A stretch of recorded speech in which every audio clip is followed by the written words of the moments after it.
Untamed is going to be untamed. It's going to be a little crazy. I want to talk to my people. I want to talk to my brothers and sisters. We can have grace and humility in how we interact with other people. Oh, hot dog, look at you. And nobody talked about what's really happening. And let's have conversations about what truth is.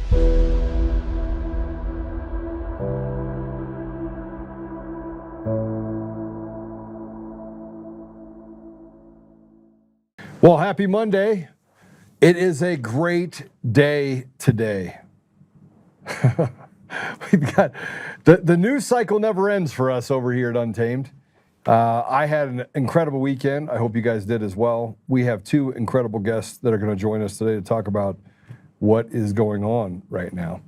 And I'm not going to waste a lot of time. We've been trying to make sure we could get some things worked out on making sure we can hear. So let me just tell you about our guests real quick, and then I'm gonna talk to you about an op. I'm gonna go back to 2020 for it, and then we'll bring the guests in. We have two guests today. We have Colonel Roxane Towner Watkins, a retired Air Force colonel with 30 years of service. Entering an aircraft maintenance technician in 1979, she's rose through the ranks in command positions, including the commander of the Readiness Management Group and Deputy A9 at the Air Force Reserve Command. She holds multiple advanced degrees, including an MBA from Troy University, a Master's of Science from Air University, and a BS in Construction Management. She has it all figured out. But she's done some great things. She's also done and been speaking about things going on over the last 5 years pretty vocally.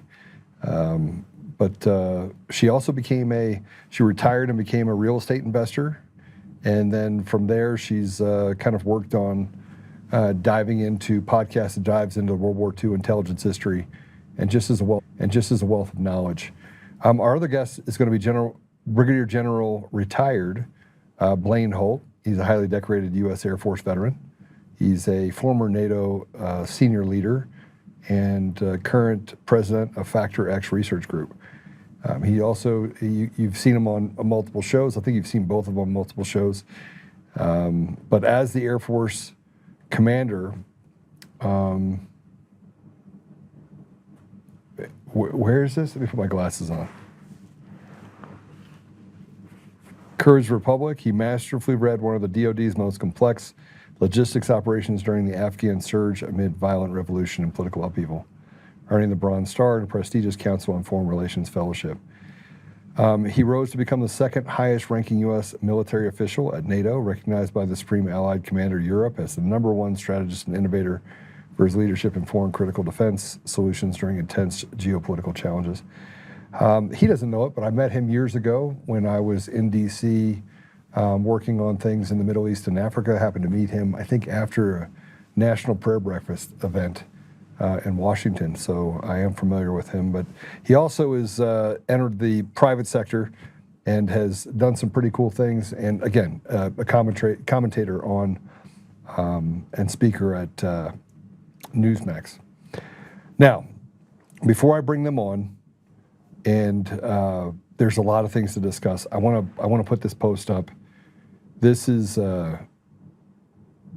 post is really important, and I'm not going to waste a lot of other time after that going through the why, but I am going to ask our guests a little bit about this.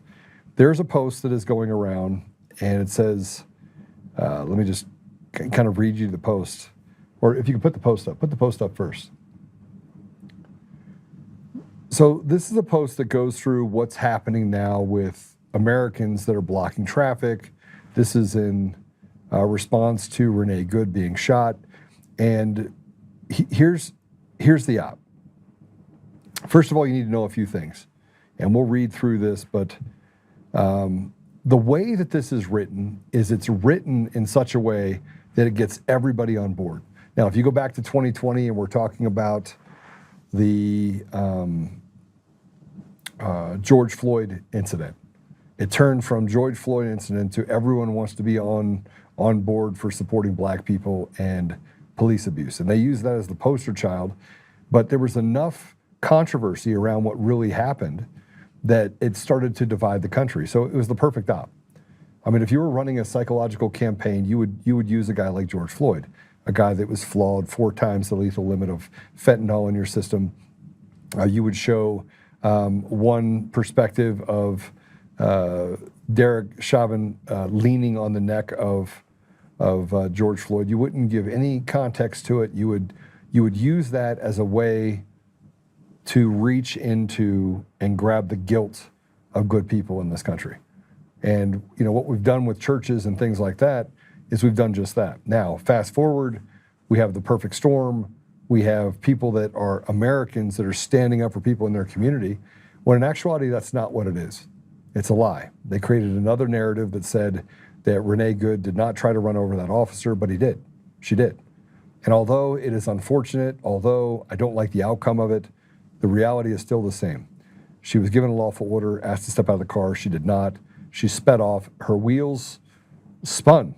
And had they not spun on the concrete or on the asphalt, she would have run over that officer. So I want to put all that aside for a second. I want to tell you where this originated from, because no one is talking about that. So this post, and I'll go back and read it after our guests are done. I've seen this post, but it's from Antifa and the PSL group who made it. Now it's hit the mainstream. So this is a post that was put up by the PSL, right, which is the Socialist and Liberation Group. Allow me to I want to be the arbiter of reality. This is what I said when I went through it. So you can just put my post up on top. It's an op.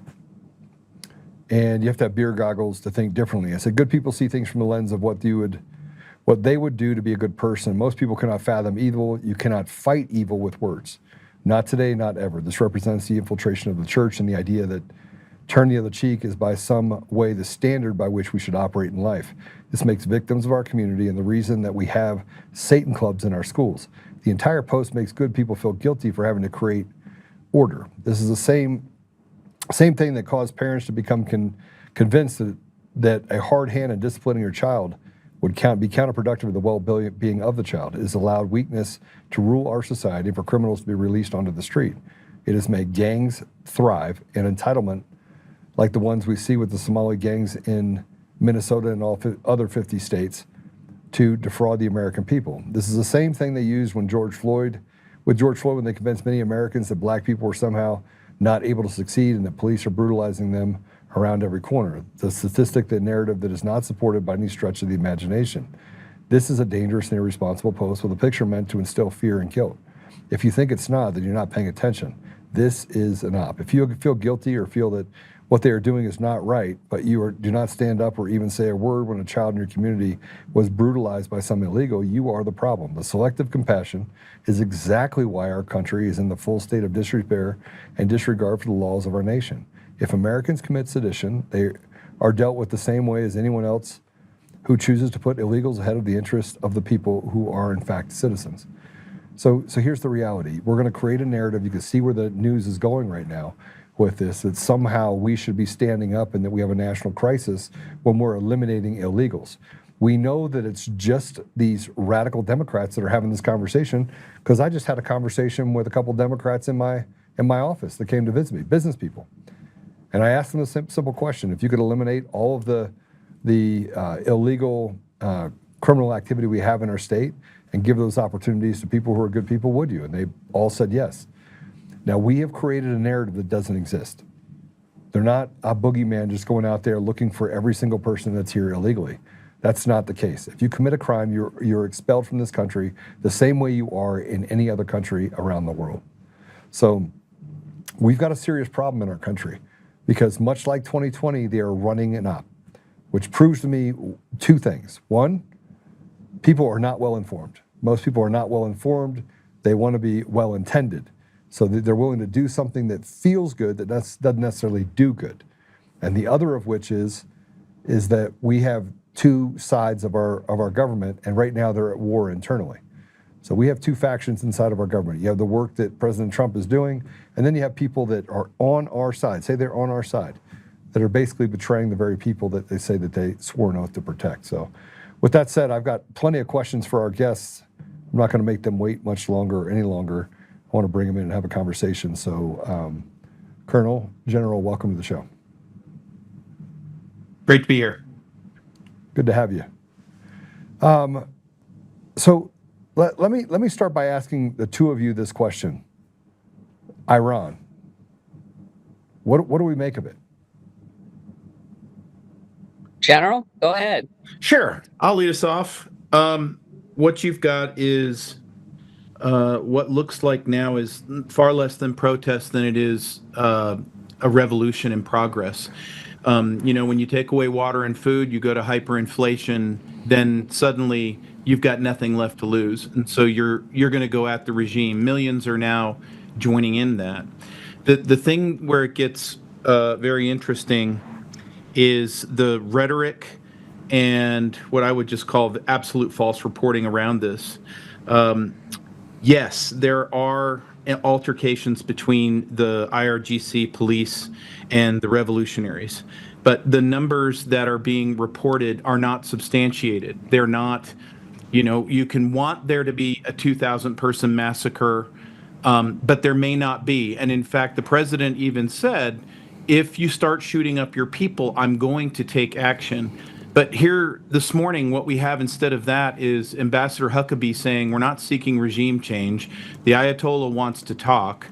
And yet the Iranian people may take things into their own hands and take their country back, and God wish them well for that. The other part that I would say is everybody in the mainstream press, Joe, makes it their supposition that it's somehow our responsibility to reinstall the Shah's son, the Crown Prince Reza Pahlavi, whose father was impaneled by MI6 and arguably the CIA. What we have to do, and what I think the track that President Trump is following, is allow these nations to have self-determination. He didn't even engage in regime change in Venezuela. He just took the bad guy out, and we're working him right now.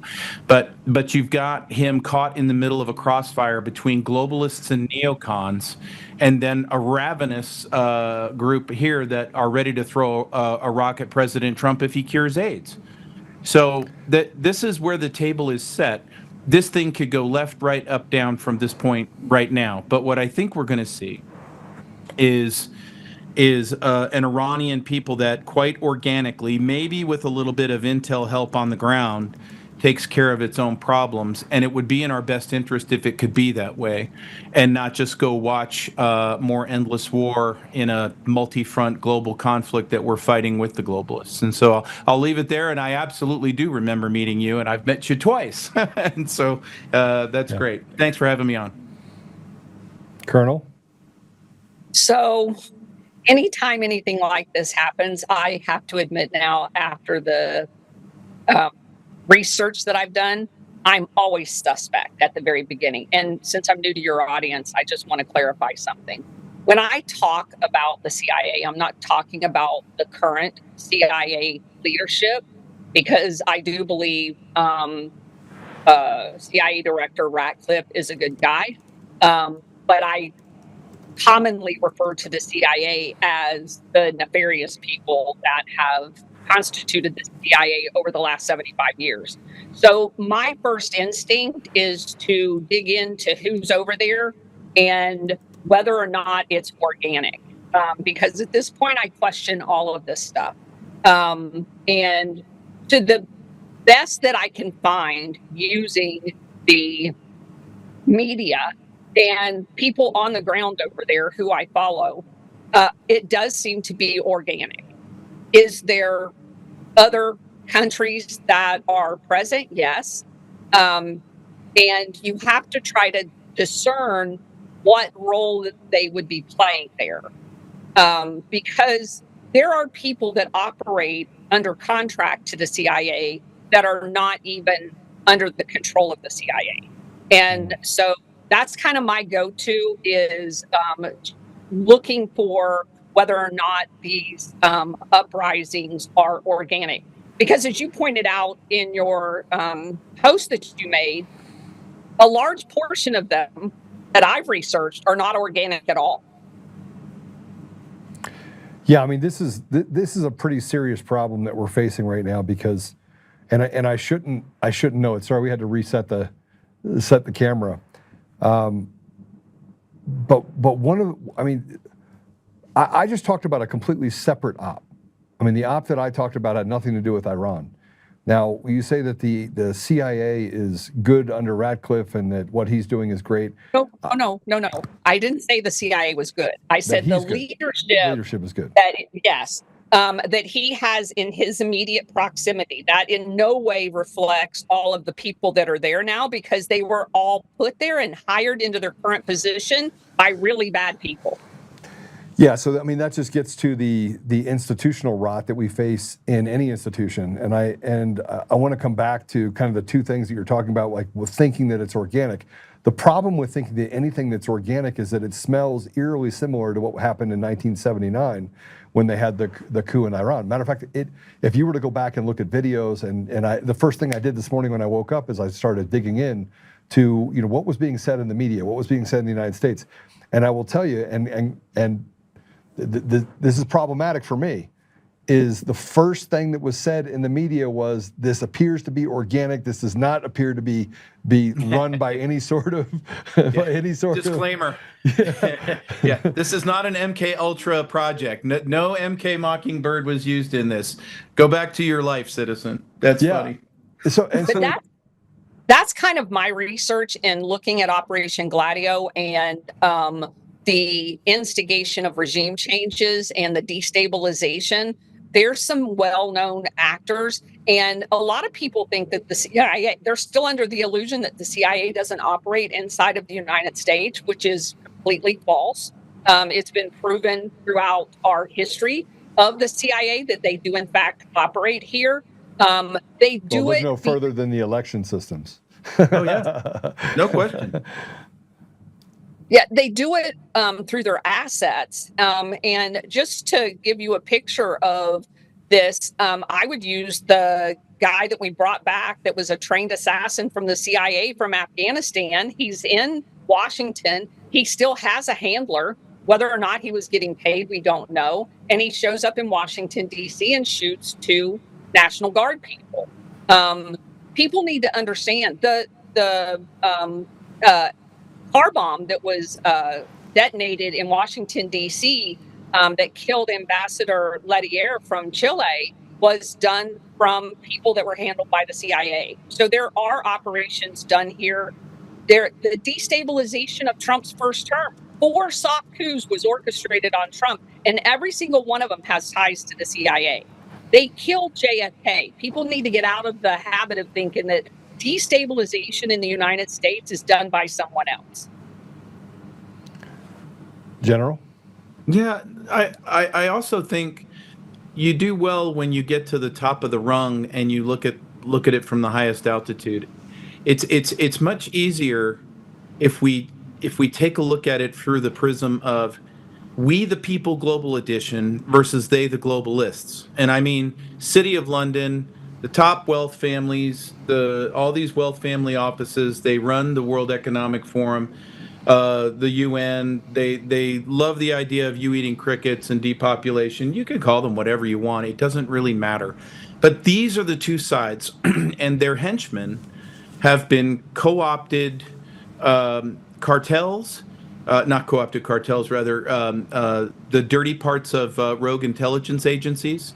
MI6 has their fingerprints on just about every damn thing you could find over the last 100 years.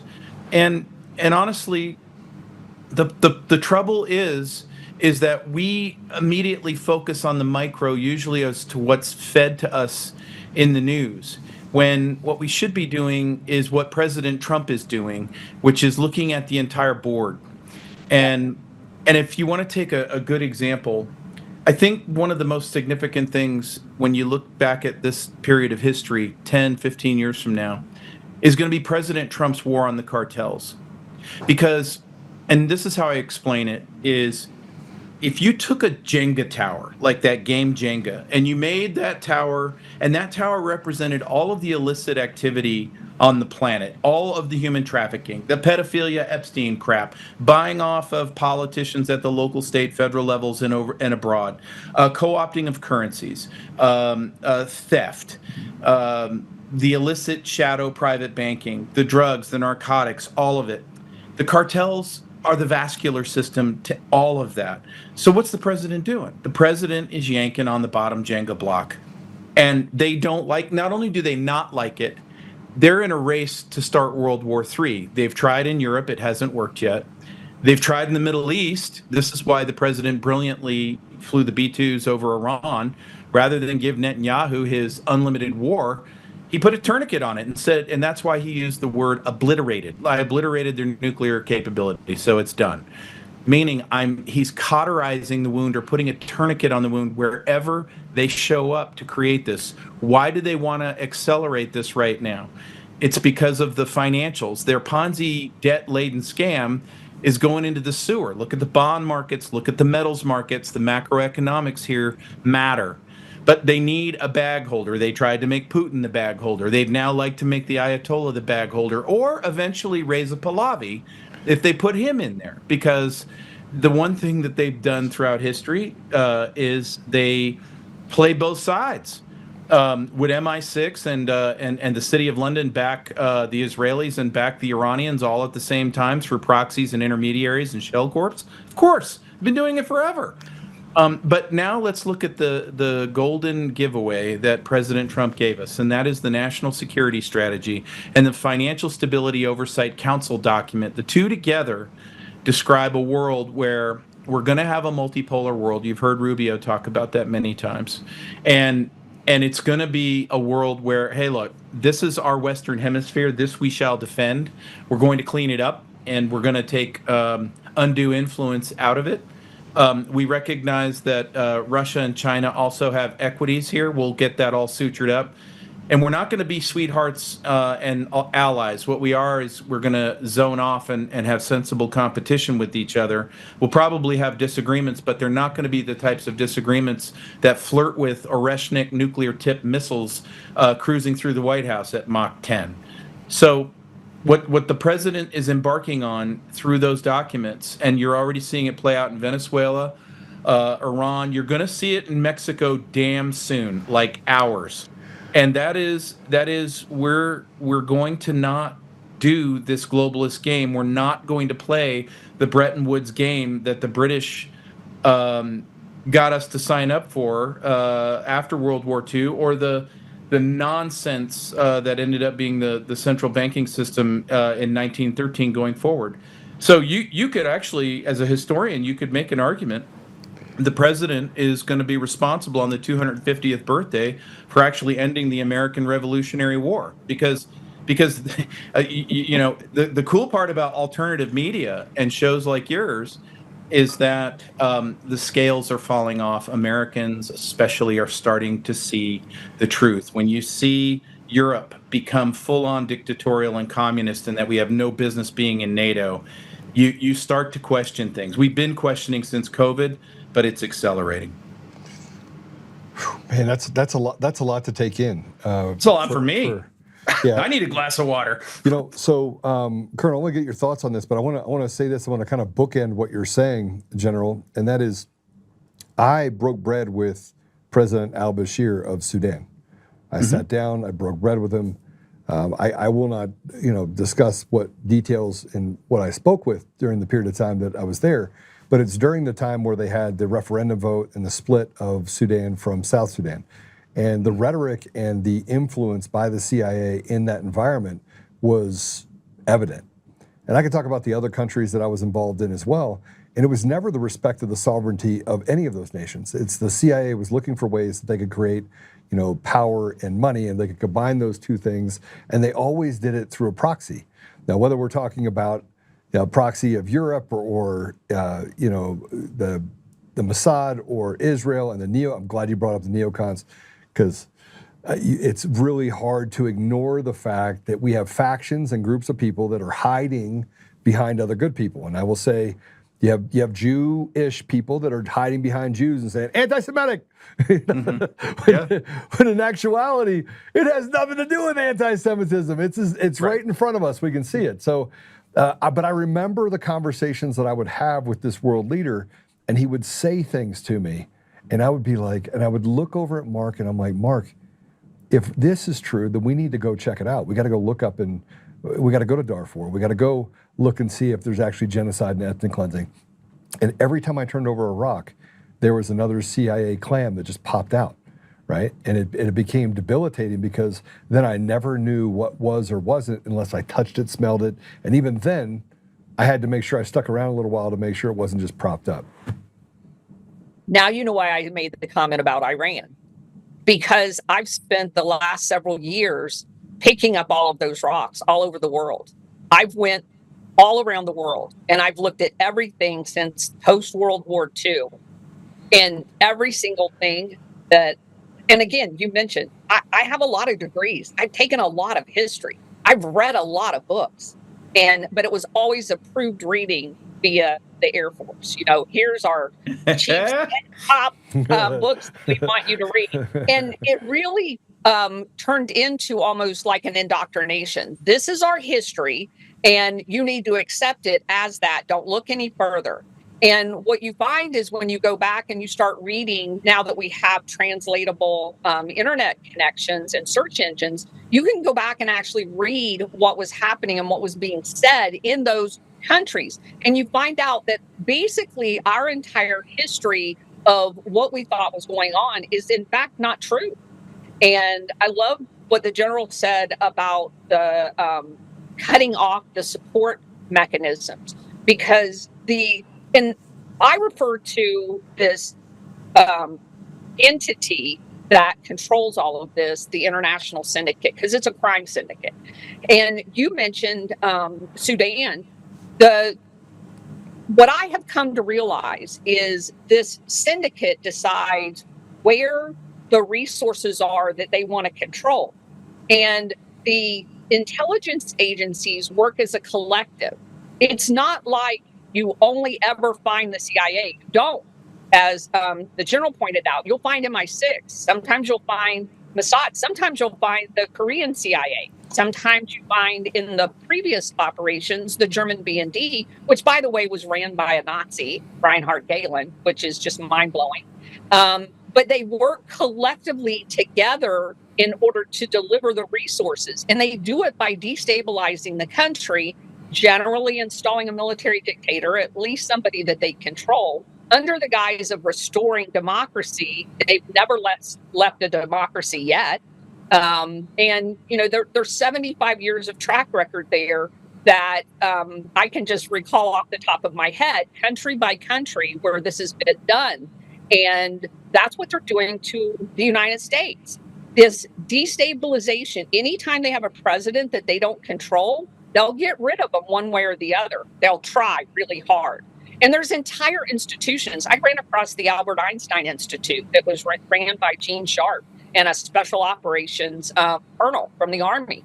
And they literally have it's out on their website. They brag about it. They have video of how they go in to take things like Antifa, like BLM, and they train them to destabilize. These people are trained by professionals on how to orchestrate it. They did it in Bosnia. They've done it all over the world. They did it in Bangladesh here recently when they overthrew that government. And they're trained professionals that do nothing but go in and destabilize countries. So because we wanted a NATO base in Bangladesh, and the duly elected prime minister or president said, no, we're not going to do that because that's going to destabilize our country. And they're like, okay, well, we'll get rid of you. So, General, what's you know, it's hard to disagree with anything you guys are saying, but I mean, I got to tell you, I go back to 2011, 2010, and I remember telling someone, if you want to find the CIA, it's under USAID. I was on a British show, a BBC show, in 2010. It was actually the opposite. I'm sorry? It's actually the opposite. USAID serves as a front for the CIA. Yeah. So, but I was there. Like I was in Kenya in 2008 when they had the power sharing agreement between Odinga and Kibaki, and I remember going through and I went to Somalia, and then I went to Uganda, and then I was in Libya, and so you'd have these conversations with people like, "Where's your passport?" And I was like, "It's right here." And they're like, "Yep, that's mine." And they would take it, and they did. We need to take you in there, but we're not going to let you take your passport. One, they find out you're an American, you're dead. Two, we don't need you any signs that you've been in that country.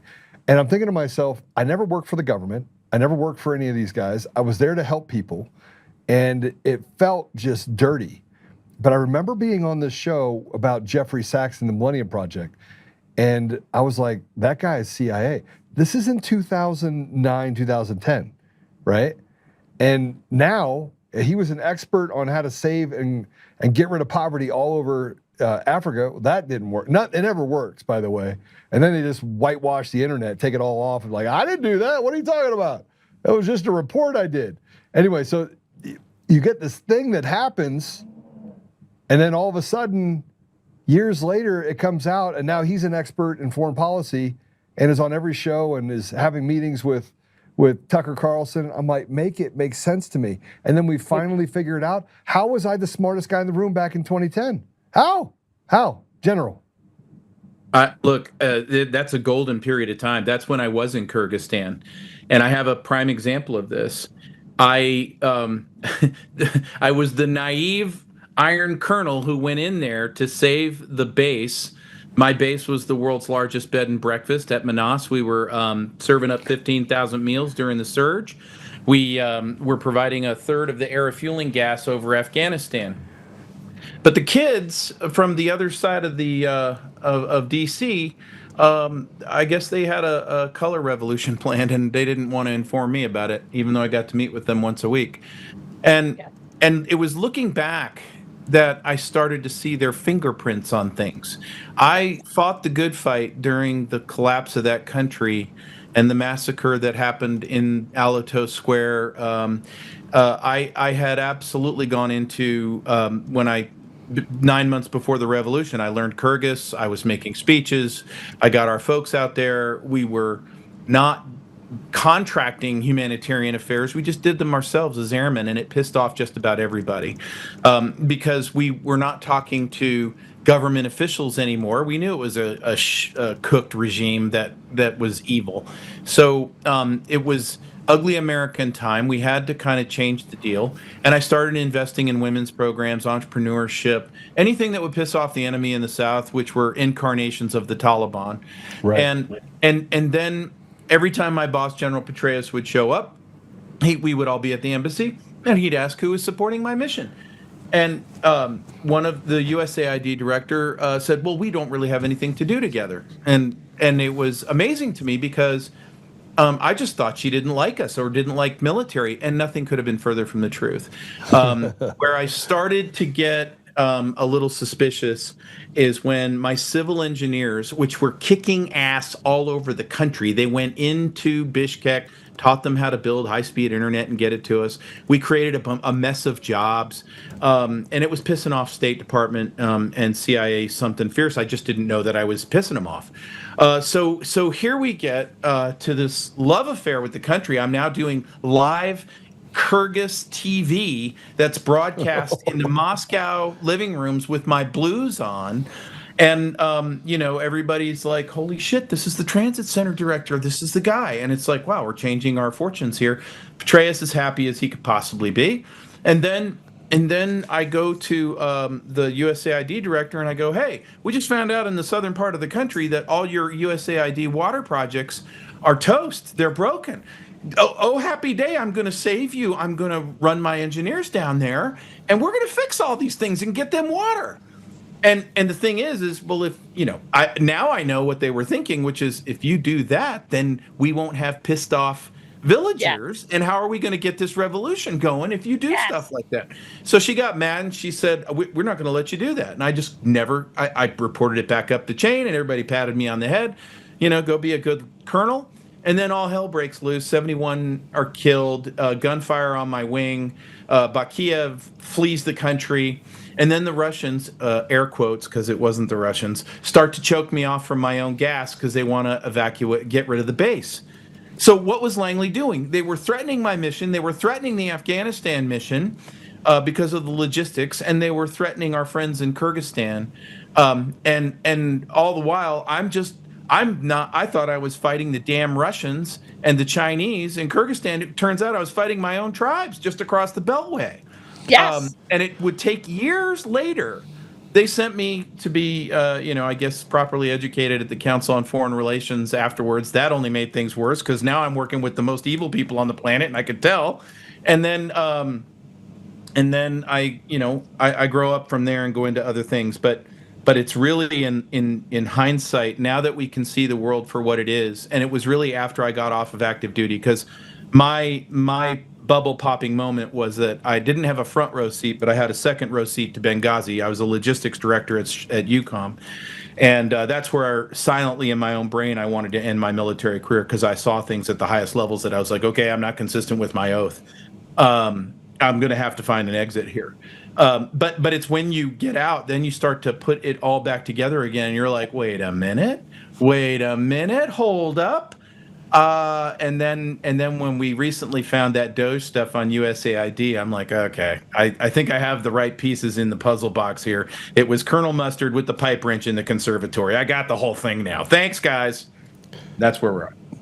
Well, Colonel, I'll let you kind of add to this, but before you do, General, do you know General Gratian, Scott Gratian? I haven't met him. So he was a special envoy to Sudan. And he started out, he was appointed under, I can't remember if it was 2008. He became a special envoy to Sudan. And I remember when he was coming in, we would provide these reports about what was really happening. And so as soon as he kind of figured it out, kind of like you figured it out, right? He was on the outs, like, get him out of here, right? Oh, yeah. And yeah. Well, let me ask you this. Do you think that they let officers only stay in assignments for 2 to 3 years because they're so interested in our professional development and that everybody could potentially become a 4-star general? Or is it that really smart minds, if they get to stick around for 7 to 8 years, might figure out that they're in a casino and that there's actually gambling going on here? I would argue that, especially at the general officer level, that if you let a few generals, like if you had left me at UCOM as the logistics director for, 5 years, I'd have had this NATO shit down to a science. It would have been, okay, I get where this is going. We are at the tail end of trillions of dollars of corruption, and somebody's going to have to do something about that evil club there in Davos. That's where that was going to end up going. But what they do is they're like, okay, well, we got to get you this experience so we can consider you for bigger and better. Well, eventually bigger and better is do whatever the hell you're told, and you'll get your board assignment at Billy's defense company, and you'll make 400 large for 3 meetings. And that ought to be done away with too. Absolutely. Colonel? He's not wrong. I mean, and look, I didn't have a seat at the table on the government side. I never worked for the government. You could almost say that the problems that I solved when I was there, people used to ask me, you guys have obviously more education. I went to a state school, so my books were lighter. They had less information in them. But I was really good at solving problems. And but the things that you're talking about, I saw. Like, I saw those things in real time. Well, the difference is we saw them too, but we didn't have the context to make them make sense. Because when you're in the military and you've decided that you're willing to give your life for your country, it never dawns on you that there are people in our country in charge of it that are evil. Because if you did, you'd have to leave.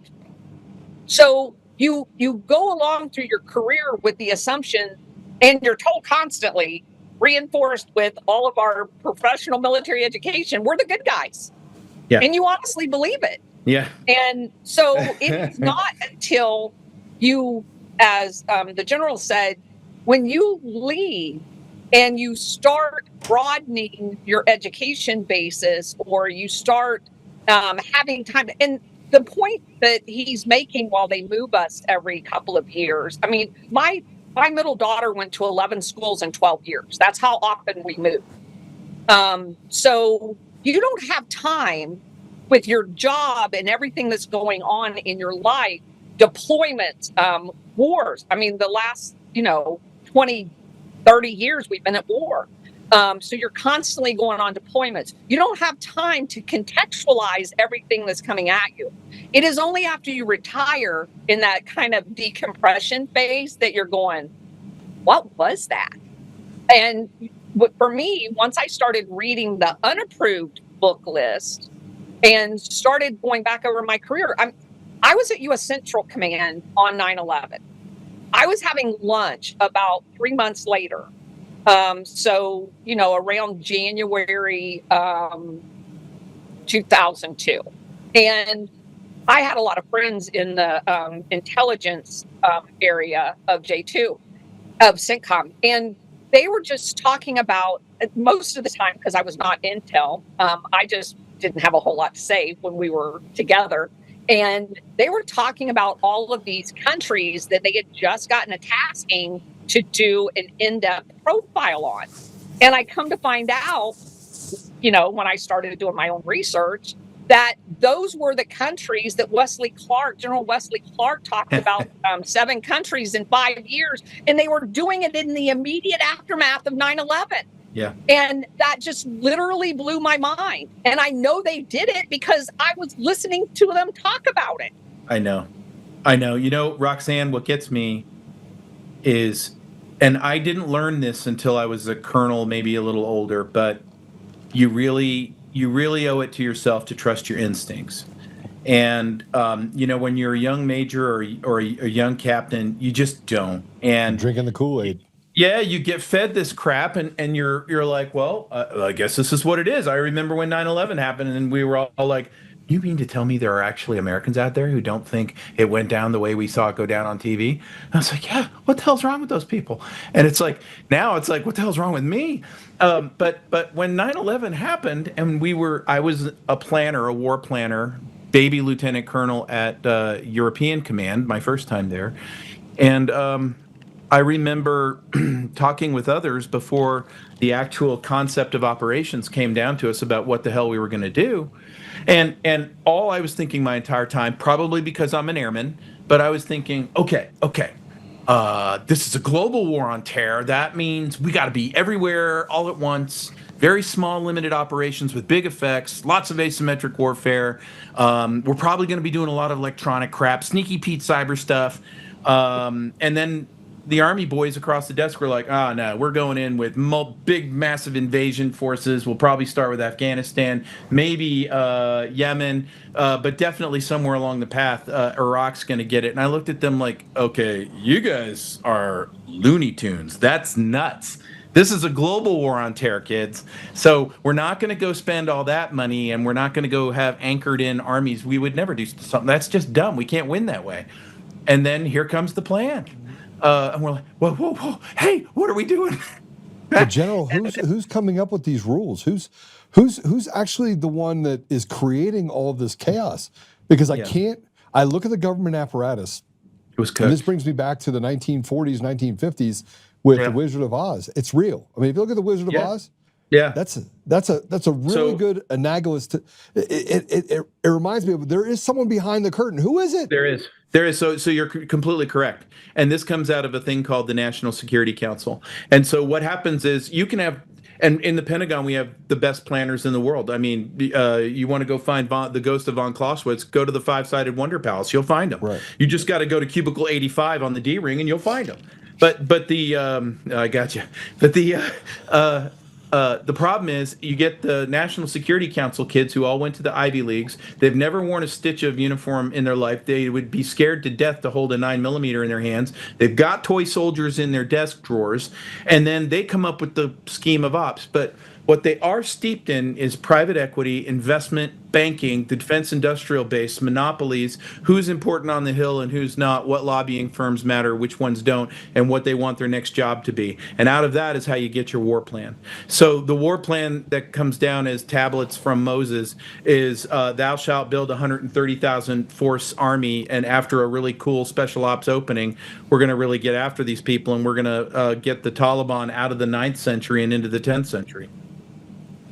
Well, and Joe, if I might, one of the looking into the CIA, you stumble across all of their money laundering, the drug trafficking, and how they pay for their covert operations with illicit arms sales. So one of the projects that I took on was looking at where all of the drug origins are. And I was astonished when I found out in the end of it. So, we were in Afghanistan via proxy in the 80s, fighting the Russians. Yeah. And We then, didn't win then either. no, and we kind of hang around. And so the opium supply in Afghanistan just like is ginormous. So we kind of have a lot less presence there, and the Taliban takes over. And by the year 2000, almost all of the opium was gone, almost all of it. And then what happens? Oh, that's right. 9/11 happens. We go back into Afghanistan. And if you just look on Grok and say, what is from the 1980s until 2020, what was the opium production of Afghanistan? And it will blow you away, because they were able to get rid of it, but that cuts into the profits of covert operations. And so as soon as we go in after 9/11, it skyrockets. It doubles what it was before that. They have multiple ways they have multiple ways to avoid oversight. The black op to the black program to the contractor to the non-governmental organization, they'll go do the dirty work. We don't have to do it. It's off book. Don't worry about it. And they use all these monies, and this is why I believe President Trump has got a weapon aimed right at the deep state, which is an enabler. They're middle management. They're not the big deal. They're the middle guys. Yeah. By squeezing off all these activities that the cartels have provided.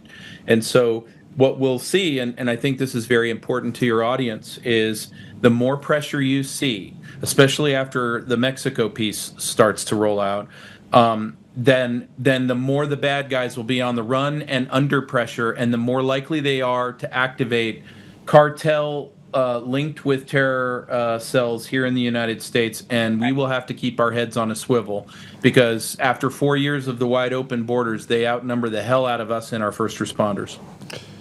So sorry, Colonel, go ahead.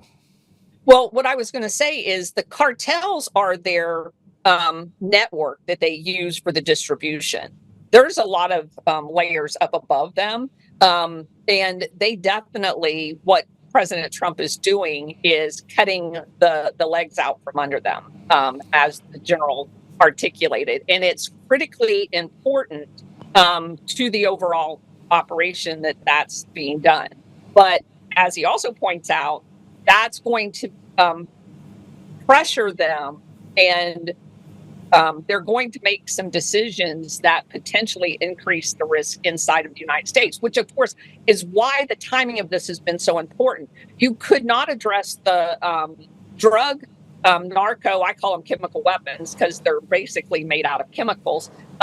You could not address that without having ICE all over the United States, where all of the major hubs of the network is. And if you look at where the major hubs are, that's where ICE is.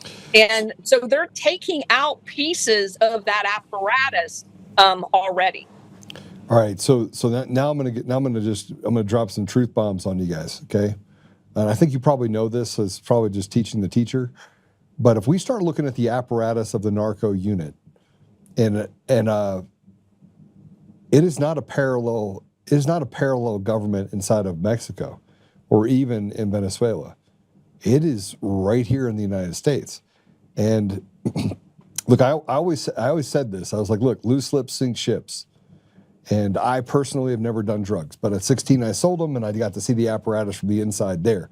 Sold them meaning I was a mule, and so people liked me because I kept my mouth shut. As I got older and got into things that I had no business, and a seat at the table doing things that I had no business doing because I see dead people. I don't actually know how I became successful doing the stuff that I do. But beyond that, just put that aside for a second. There's been many times that I've sat at the same table with politicians, senators, reps, state, federal, people in government that are doing a line of cocaine.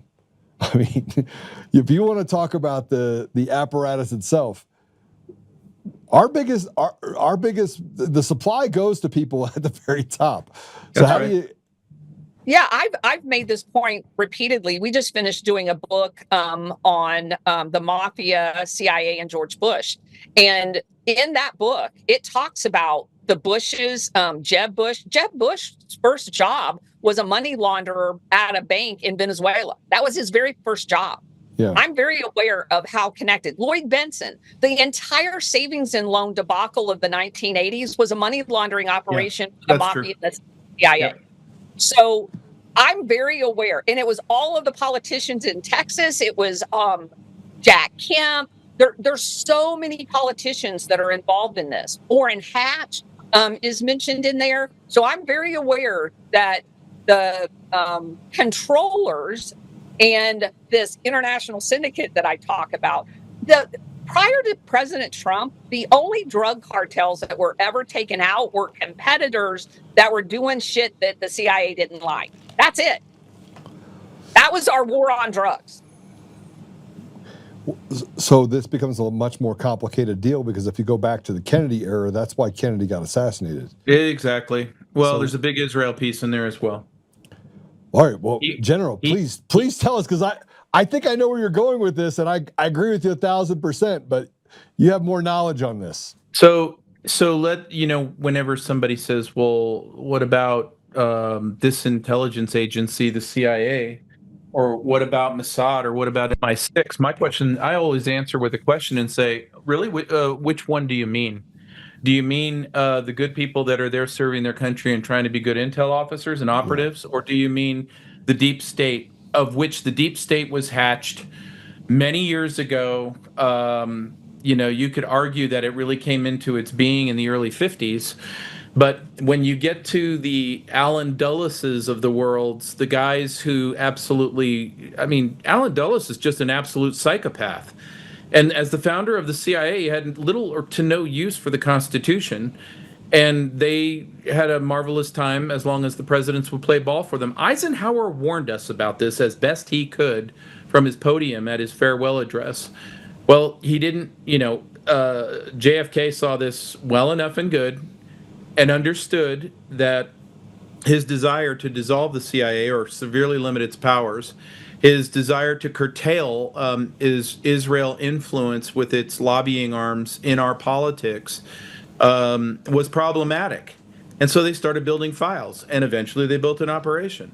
And I hope the actual truth does come out one day, but it probably is just like everything Epstein right now, where, we can't show you that because you might understand that there's a hell of a lot more going on here than just sex or pedophilia, as if that weren't bad enough. But we can't have who's paid off in D.C. and who's co-opted and has been for years, because if everybody understood how many people are owned, you might ask deeper questions. So my thing is, I think the deep state is a very good term for a transnational organization made up of rogue intel assets and their shadowy overlords.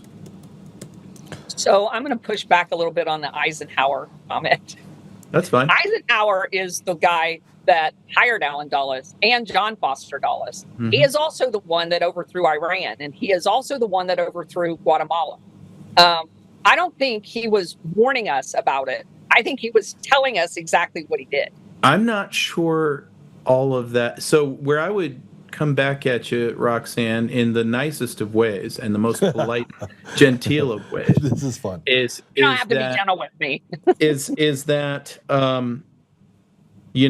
I think there were coercions in Eisenhower and his presidency that did not allow him the latitude for whatever reason. If you told me that, if you don't take this particular action, we're actually going to kill your daughter right in front of your face, I don't know what I'd do. I don't know how I'd react to that. And I don't know how Ike would have. But I want to take you back even further when he was a general. Patton gets killed. Patton gets murdered. Not a car accident. Everybody assumes the Russians did it because Patton said, well, maybe we ought to just rally up the Nazis and go get the Russians. But let me posit a different outcome. What if Ike and Patton, who were very dear friends, I mean the closest of Yes, friends, they were. started to understand the city of London and all of its complexities and what Wild Bill Donovan was really doing there? And what if they understood the nature of Paul Nitz, and I know this firsthand, from, at least from his daughter. I used to be friends with George Kennan's daughter, Grace Warnicki Kennan. They perverted everything he said in the long telegram. It's not what he meant. And Eisenhower presided over all that, watched it, and yet he comes up with that farewell address. And then not soon thereafter, JFK, who actually had a pretty good handover, doesn't make it very far into his presidency. I'm just telling you that I wouldn't necessarily tag Eisenhower with stuff. You might say he could have been exploited or extorted. So, General Eisenhower, during World War II, oversaw and knew about Operation Sunrise, which was the agreement of General Wolfe, Allen Dulles, and his logistician, Major General Lyman Lemonsker, that they were going to flatline the generals out of Nazi. And that was a direct violation of what General Roosevelt said that he wanted to have done, because he wanted them all to have accountability. So, there were other things about General Eisenhower, and he was in meetings that had to do with setting up, while he was SACUR, of the stay-behind units that created Operation Gladio. I mean, he oversaw that. So I think the difference is you're saying he's a complicit player and his heart's in it, and I'm saying I'm not certain that that's true. He's a complicit player, whether his heart was in it or not. So I actually you know as well as I do. He was a commander. So people are complicated when it comes to leadership. And I know I am. Well, I mean, you go back to people that did things early on in their career, and as they got further on, you just talked about it before, you're in the middle of it, you don't know what you're doing, you're still, I mean, you find yourself in a place where people are asking you to do things, and then years later you figure out why it contributed to things that you wouldn't want to be a part of if you knew ahead of time, right? And in part, that's why I brought up Scott Gration, General Gration, is because he went through that same deal, but he was very polished, very good at listening, and very good at then instituting, or, you know, we call it war rooming or playing chess after the fact. So I've done a lot of research and I've read a lot of books about Eisenhower, and very complicated man, frankly. Absolutely. But you know, if you look at the fruit of his labor during his life, you know, he got in trouble several times for going against the grain of what you would consider the deep state, if that's what it was back then. So there's things that are antithetical to, I think, him being a bad guy, but there's other things, the decisions he made, that makes him complicit in some of the bad things that happen. So it's enough to give us bipolar disorder, which is why I always say left or right. You gotta be really careful, because I know people when they do ops, I can identify it pretty quickly. But I've been wrong. But I'm not, and I want to make sure everybody understands this. I'm not judging him. I don't know where his heart was. I want real history. I want to know what really happened and the facts. It's just like when people talk about Ronald Reagan being our best president, and then you bring up the fact that, you know, Iran-Contra happened, and they start, you can see their brains. I mean, he gave Big Pharma the liability waivers for vaccines, and their head just starts exploding. And I'm sorry if facts hurt your feelings, but I don't care. Nah, you don't hurt my feelings. Come on. I don't even disagree with you. I didn't have a seat at some of those tables. Now, my feelings are hurt. Actually, I have one feeling, and it is hurt now. So if I can bring this up, I have dogs, and two of my dogs, one is named Reagan, and the other one is named Ollie. So I have a whole show on Oliver North. Are you kidding me? So I actually like Oliver North. So yeah, so I have a dog named Reagan for Ronald Reagan, and I have a dog named Ollie for Oliver North. And so I've studied the Iran-Contra deal, and I've studied Oliver North, and This is where you guys will start throwing rocks at me. No, but I will say in yeah. the Reagan case, and it's something that I think President Trump's got to be very mindful of. Anything done in your administration, ultimately from a historical perspective, will be on your tab. And so the problem is you've got our president today who is absolutely taken on the biggest fight I think we've taken on since our founding. I'll just say that about the cartel thing. And it's very consuming. And yes, the man is playing 5D chess, whether you like it or not. That's exactly what's going on here. Well, while that's happening, do you think there's people on the admin that are taking advantage of the bandwidth he does not have, and that they're running their own agendas and they're running their own deals? Well, I mean, you can look at Tulsi Gabbard's frustration as she tries to go about getting her mission done, and she's openly and in the press fought by other members of the administration. In other words, could things happen in the next couple of years that get subscribed to President Trump's tab, whether he likes it or not, whether it's kind or unkind? And everybody will have their reasons for why things happen. And I think that there's going to be cases where Ronald Reagan chose probably the least worst of bad options. And then there's going to be times when they absolutely did stuff below radar. I know for a fact that Ronald Reagan did not have 100% of the fact pattern on the Iran-Contra thing. However, did he know enough? Did he know enough about it to have some stains on him? Yeah, I believe that too. It's not a pretty job. It's not a pretty job. But both men inherited absolute messes. I would argue President Trump's inherited a much bigger mess, since you've got these craven psychopaths that seem to think that we can all survive a nuclear holocaust. Well, that leads me to the what's next, right? So we all know that history is written by the victors. That's why we've gotten some of the stories we've gotten out of World War II that I think that frankly we've gotten wrong. But and if you look at history over the last 80 years, the facts they state are not supported by the outcome, frankly. Right. But let's talk about from Ronald Reagan working up and seeing this, and I'm sorry, I'm going to call it a uniparty, but the betrayal of the American people over... There's no aisle. There's no aisle. Yeah. None. Zero aisle. There's some good Americans, and it's in a sea of shit.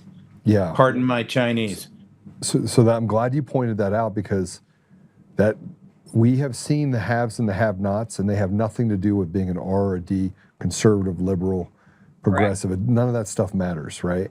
And I think this is my mission. My mission is that I'm going to look at ideology from a very, very microspective lens. Right.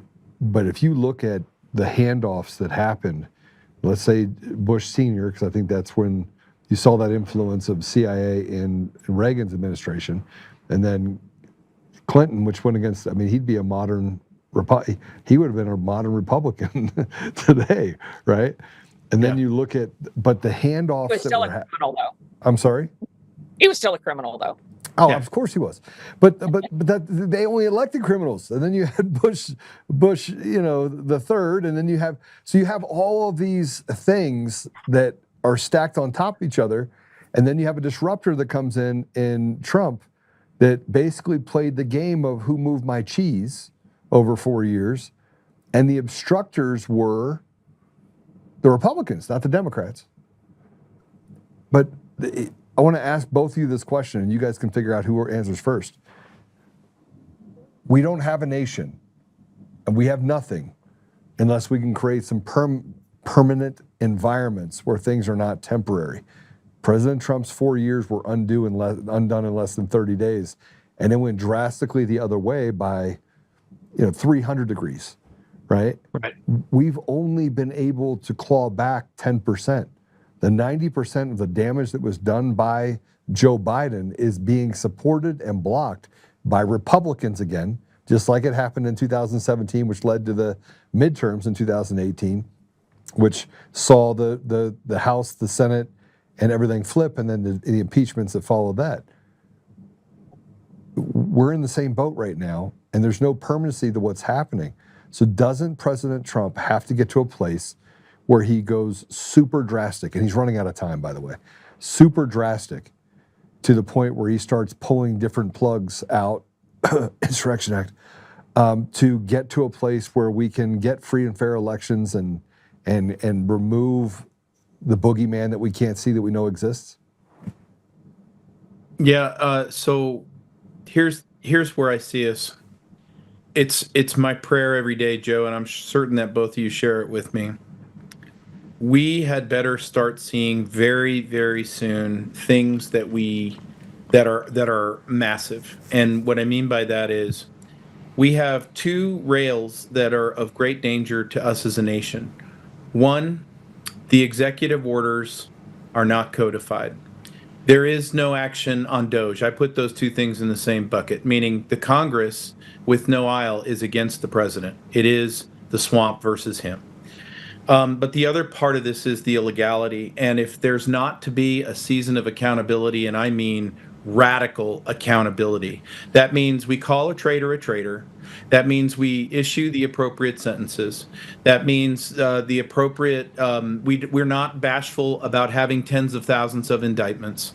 We're not bashful about arranging for a process that holds these people to account. If we do not do that, the bad guys, especially here in this country, these 4 years of Trump have scared the living daylights out of them. They won't be nearly as kind as they were during the Biden administration. And what will happen on the other side of this administration, if they are to take power again, will be nothing more than the final destruction of the republic, the loss of our freedoms, the loss of our Constitution. I understand how hyperbolic this sounds and how sky is falling this sounds and how alarmist it sounds, but I'm afraid those are the stakes. And if you don't have the courage to at least call the stakes what they are, then we're already in real trouble. And so those are the areas where we are way far behind the timelines on what's required to get to this. And honestly, if nothing happens between now and the summertime on those topics, well, then we're going to have the midterms. The Republicans will gladly hand over the reins of power to the Democrats because they know they will impeach Trump within weeks. And those are the outcomes. And then we're in the place that I've described. So I'm going to be go a ahead. ray of sunshine here. I'm with the generals, but go ahead, hit me. So I White pill me. I believe that during Trump's first administration, that the mapping of all of these networks occurred. If you look at what he did in the first 30 days of this second term, I mean, he went boom, USAID, boom, let's take this out, let's take this out. There was so much happening, and there's been so much happening. And we talked about him pulling out all of the bottom pins of the Jenga tower. So if what we talked about earlier, and I don't believe it's an if, I believe it's a when, as Mexico is confronted, and Colombia, which is the source of over 80% of the cocaine, those two linchpins are going to make the tower fall. You're going to see some immediate response from cells in the United States. It's at that point that I believe the Insurrection Act will occur, because the foundation is being laid for it right now. You have totally out of control people in America. We have way too many illegals, and I think then it's all bets are off. And that's the way I see it happening. And I agree. It's just got to happen. I mean, yes, that's my hope. That's my hope. We've got to see it go. But we already see all of the beginnings. The setup's looking encouraging. Yes. Yeah. All right, so I'm gonna tell you guys, I put up a post. I'm seeing if I can find it really quick, because it caused a bit of it caused a lot of problems. Let me see if I can find it. There it is. Okay. And I'm glad that we're having this conversation, because last week, well, let's go back to December. In December, I was told at the end of December that we're going to war. I came on the show and I was like, listen, there's been some signaling that happened that says we're going to war. You had something that Elon said to somebody else. Somebody called me and said, Joe, you have no idea what's about to happen, but you're going to be happy. And I was like, oh, okay, great. That's awesome. So I came on here and I'd relate it because I said, I said, what can I say? Because I do believe lose lips sink ships. I think we have a responsibility not to do anything that could be harmful, that's true. right? Yeah. And so I said on this show that we're going to war and that we need to prepare for it. Now, nobody saw us reaching into a sovereign nation and plucking out the leader while eating Skittles. And I have to tell you, that's in essence what happened. And then we said, oh, by the way, we're taking your $20 trillion in oil, right? And everybody said that's not war. I'm like, okay, maybe it's not war, but it certainly isn't tea and crumpets. We can agree to that, right? It's war-ish. Yeah, it's war-ish. It's war-ish. Yeah. You can say what you want. That's pretty drastic. It's an operation. I mean, 2 weeks before that happened, Xi Jinping and Putin were both in Venezuela. So I think it's pretty gangster to walk in there and be like, gotcha, now what? Yeah, well, they cut a deal. I believe there's some communications with Moscow and Beijing before the whole thing went. Well, if you go back in time, Rick Grinnell was over there right after Trump came in. There's all kinds of communication that has indicated that there was communication and that they were going to implement basically a continuity of government in Venezuela and tag. All right, Maduro. so let me just tell my theory because I think it's tied. And I got a phone call from the same person who said this to me, and I put this post up on Saturday. Now I got a phone call on Saturday that said, Joe, this is at 12 o'clock. Same source that told me we'd be going to war just a week before 47 plucked Maduro out of his nation just told me this. The next 2 weeks will bring indictments and arrests for former Dominion voting systems employees and state and federal sitting and former representative leadership across the nation. I pray that God protects those seeking to free the people from the state-by-state treason which has occurred. This means no machines, no mail-in ballots, in-person voting with an ID, and the undoing of the massive amount of fraud, grift, and theft against the American people, quote unquote, let my people go. Okay, so this hit, I don't know, 600, 700,000 people, 800, I don't remember how many. The amount of backlash that I got from putting this up was ginormous. I had people reaching out to me, telling me that I had this guy, Brian Cates out of Florida, you're letting out national security secrets. Before I put anything out there, by the way, I make sure that I'm almost like a useful idiot, okay? I'll ask the question, do you want me to put this out? They're like, yes, please poke the bear. I'm like, okay, I'll poke the bear, done. Poke. I will stir that bee's nest till the cows come home because I've learned to trust certain people. Sure. Now, with that said, what do you think the possibilities are of something like this happening over the next couple of weeks? Well, I don't do timelines, but the Dominion voting machine fiasco is going to get revealed. And it's most likely that Maduro is going to be the one that does it. But I don't believe that the narrative that is out there about the way that whole operation works is per the CIA, it's Venezuela. Yeah, because I don't believe anything the CIA says. It's CIA. They recruited Coomer. Yeah. I'm telling you right now.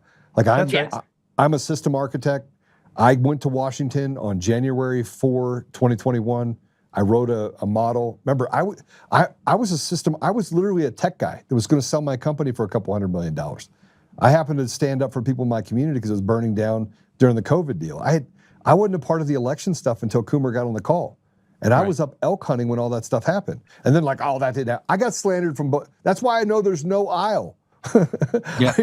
Both sides. And I've spent millions of dollars. And now I'm a podcaster. I've been relegated as a podcaster.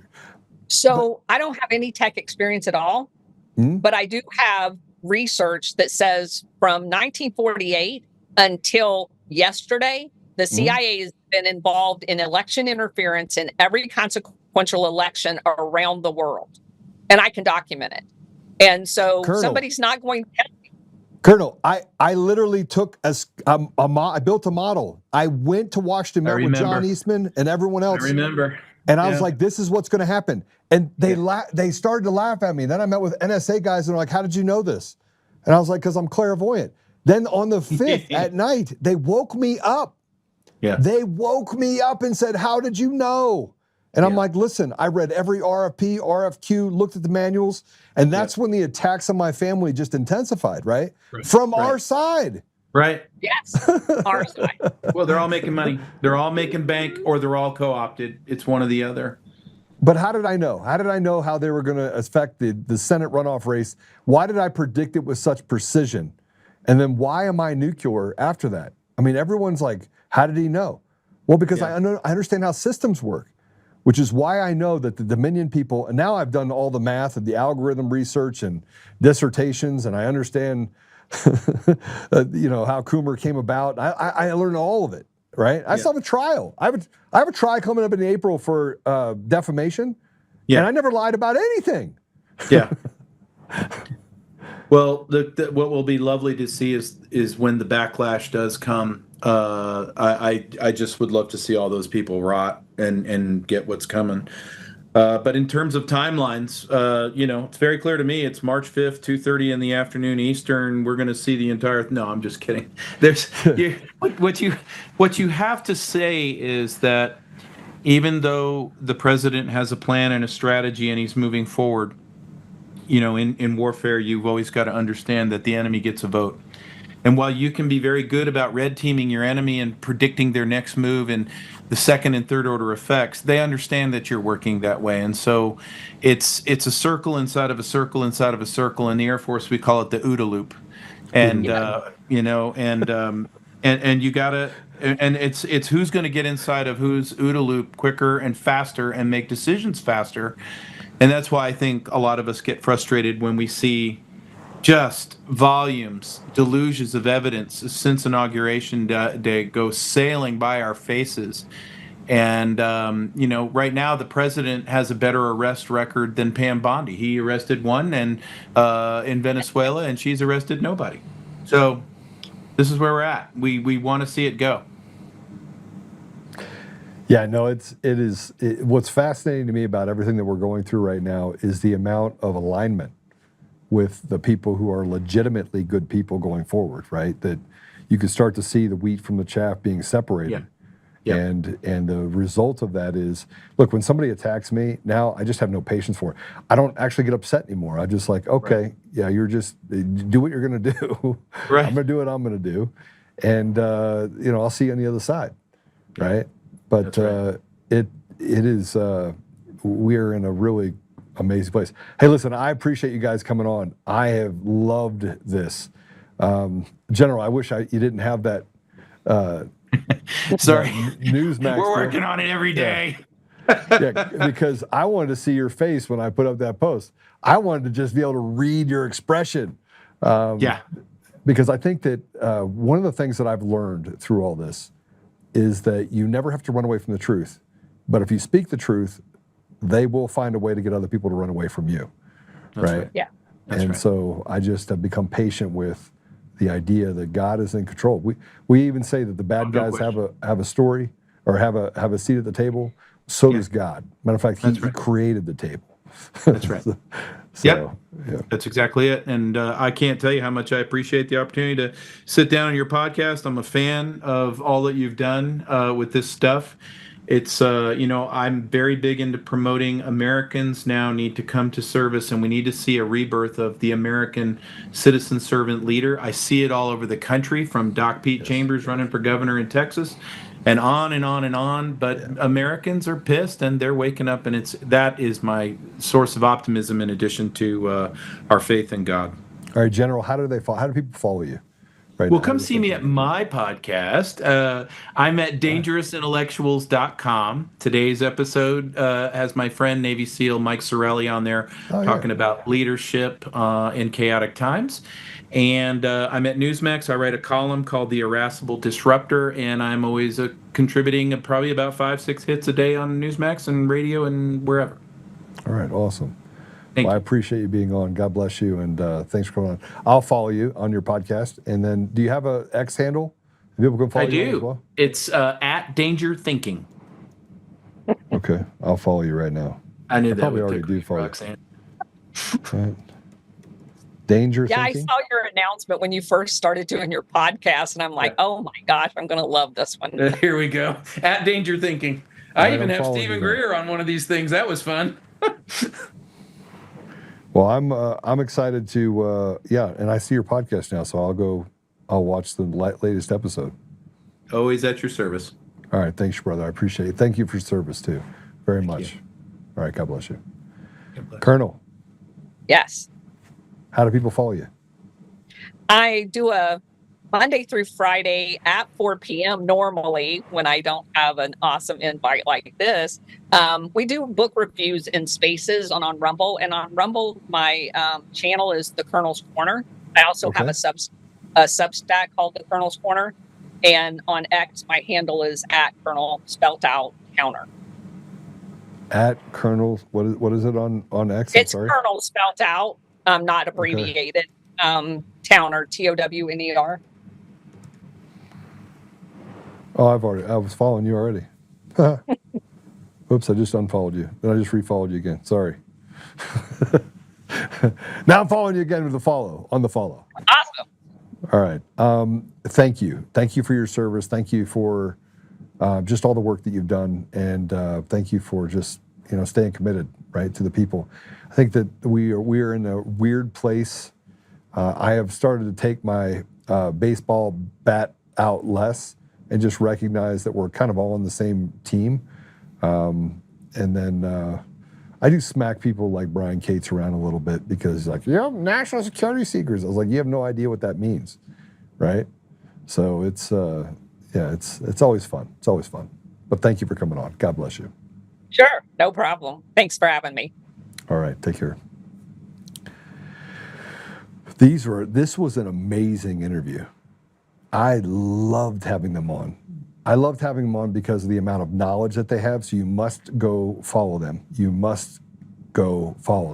And then you have the Colonel's Corner on Substack. Go there as well.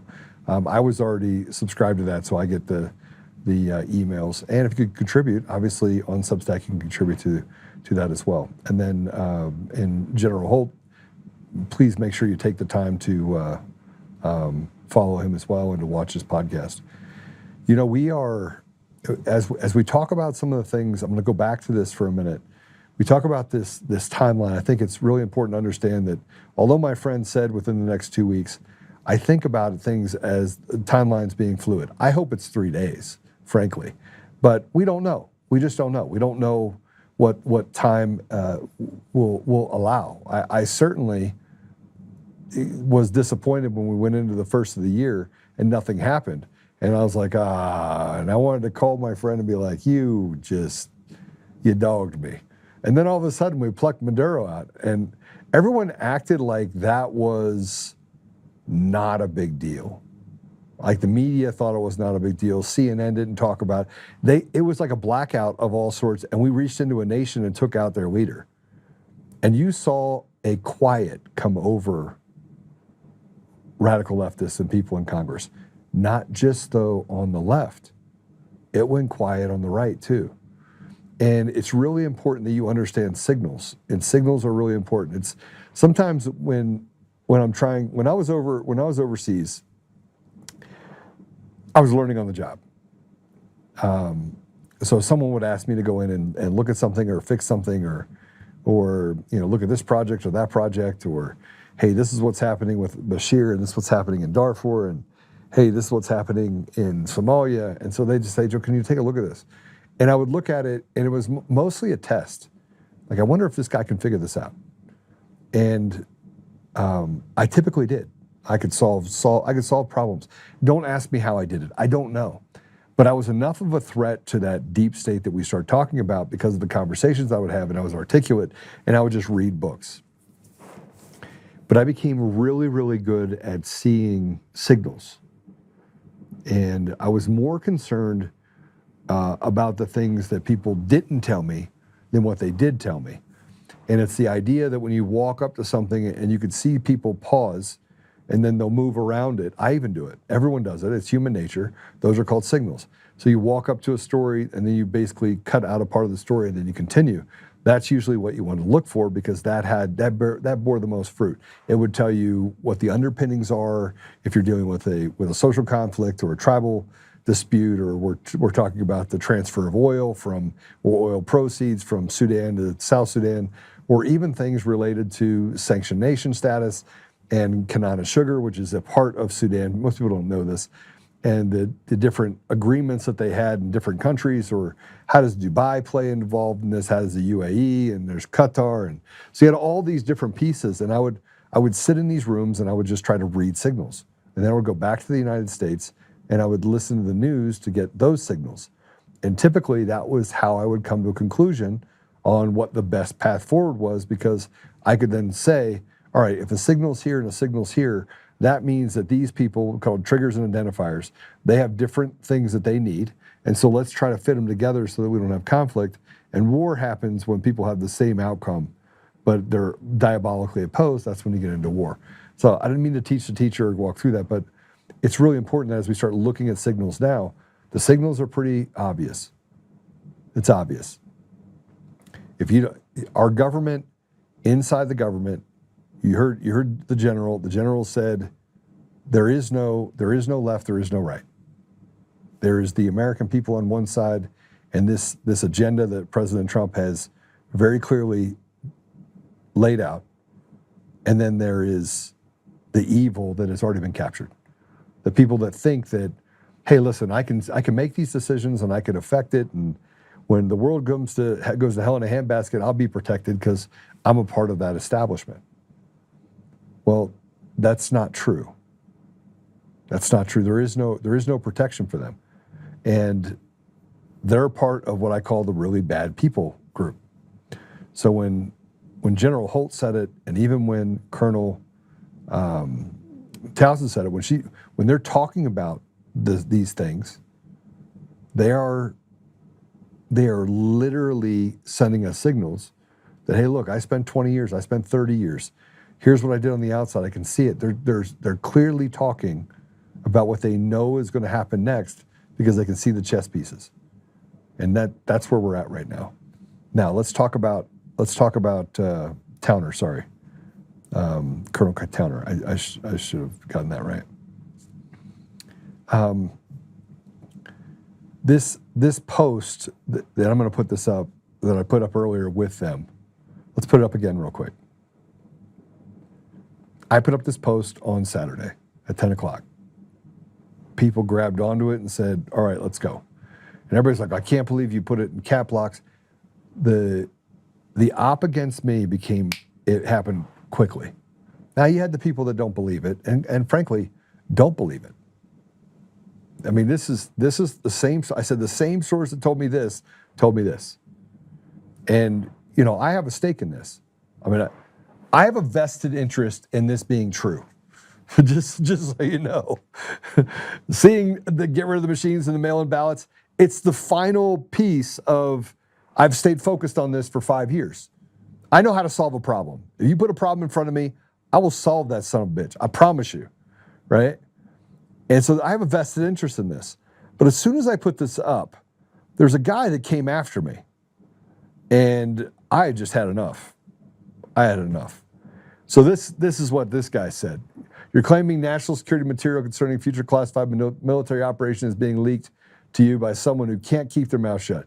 You claim you're in contact with someone on the inside who is deliberately compromising inside information so you can what? So you can blast it out there into the interwebs? If real, how it is not a national security breach. And if you call yourself a patriot, maybe stop leaking shit to the worldwide world about U.S. military planning, assuming your cool insider blabbermouth actually exists. If you're faking it, if you don't really have an anonymous source leaking classified national security information to you about future military operations, you're a clout-chasing faker. Which is it? Either way, shame on you for doing this. All right. So then he goes through and writes a bunch of other stuff, which we can say, about how I should be shot, right? And he tags Secretary of War. I don't know where the poke the bear or stir the bee's nest was going. I don't know who wanted it. I don't have that answer. I don't know who, and I didn't care. I asked a simple question. Now let me go back to what I said. I said that the same person that told me we were going to war which, by the way, this is not new news. Elon Musk said the same thing either that day or a day later. Matter of fact, I think I quoted Elon Musk when I talked about it. But I said that in the next 2 weeks, we'll bring indictments and arrests by former Dominion voting systems employees and state and federal sitting and former representative leadership across the nation. What part of that is a military operation? What part of that's a military operation? I'll wait. What part of that would... I think that I know why they wanted to poke the bear. And that's fine, I poked the bear. I did exactly what I was asked to do. I poked the bear. Now, who wanted the bear poke? None of your effing business. But the fact that Brian Cates came out this strong, and then I went back and watched Brian Cates. I went and looked at all this stuff. And I'm like, are you kidding me? Bro, you are like King Q. This is the original Q guy, just so you know. This is the guy that told us that there is an underground arsenal. President Trump is still the president. And I'm thinking to myself, and you're going to talk to me about breaking national security deal when you make up this tinfoil hat stuff? That you're bound to be right about some of it. And there's a little bit of truth in everything they say.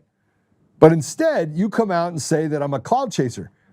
Look, there is nothing I would want more than for and by the people to continue to go back to where it is, where people actually have a voice.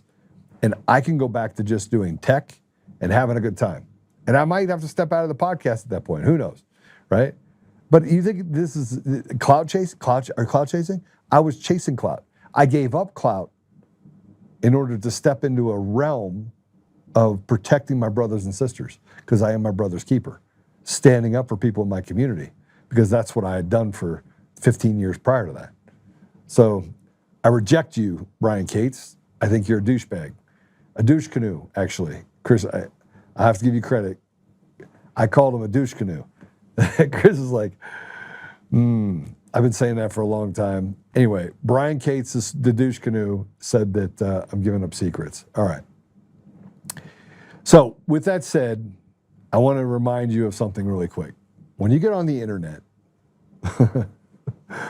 and you argue with someone, I want you to remember this.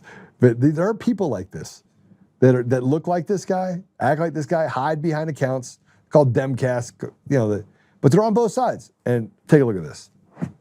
One of the best ways to drain people's energy nowadays is via the internet. This woman is an astrophysicist. Actually, this is not how space works. Read a book. Now I just wait for the comments to come in. Hey, can you mansplain any louder? Yeah, sure. These are all different accounts that I have set up. The energy you get this way isn't quite as pure, but if you do enough of it, it'll fill you up. Shanghai sucked. Where was the Chinatown? Jason Mraz is just too weird for me. Jesus actually hates horses. Childhood obesity, LMFO. When they call you a dumbass, you know you've got them. They called me a dumbass. Women are getting too tall. Yeah. You can drain their energy via social media without having to even be near them. That is racist. You're correct. It is. Oh, yeah. Yeah. Yeah. Oh, they hate me. It's surprisingly simple to get total strangers completely furious with you. They should get a life.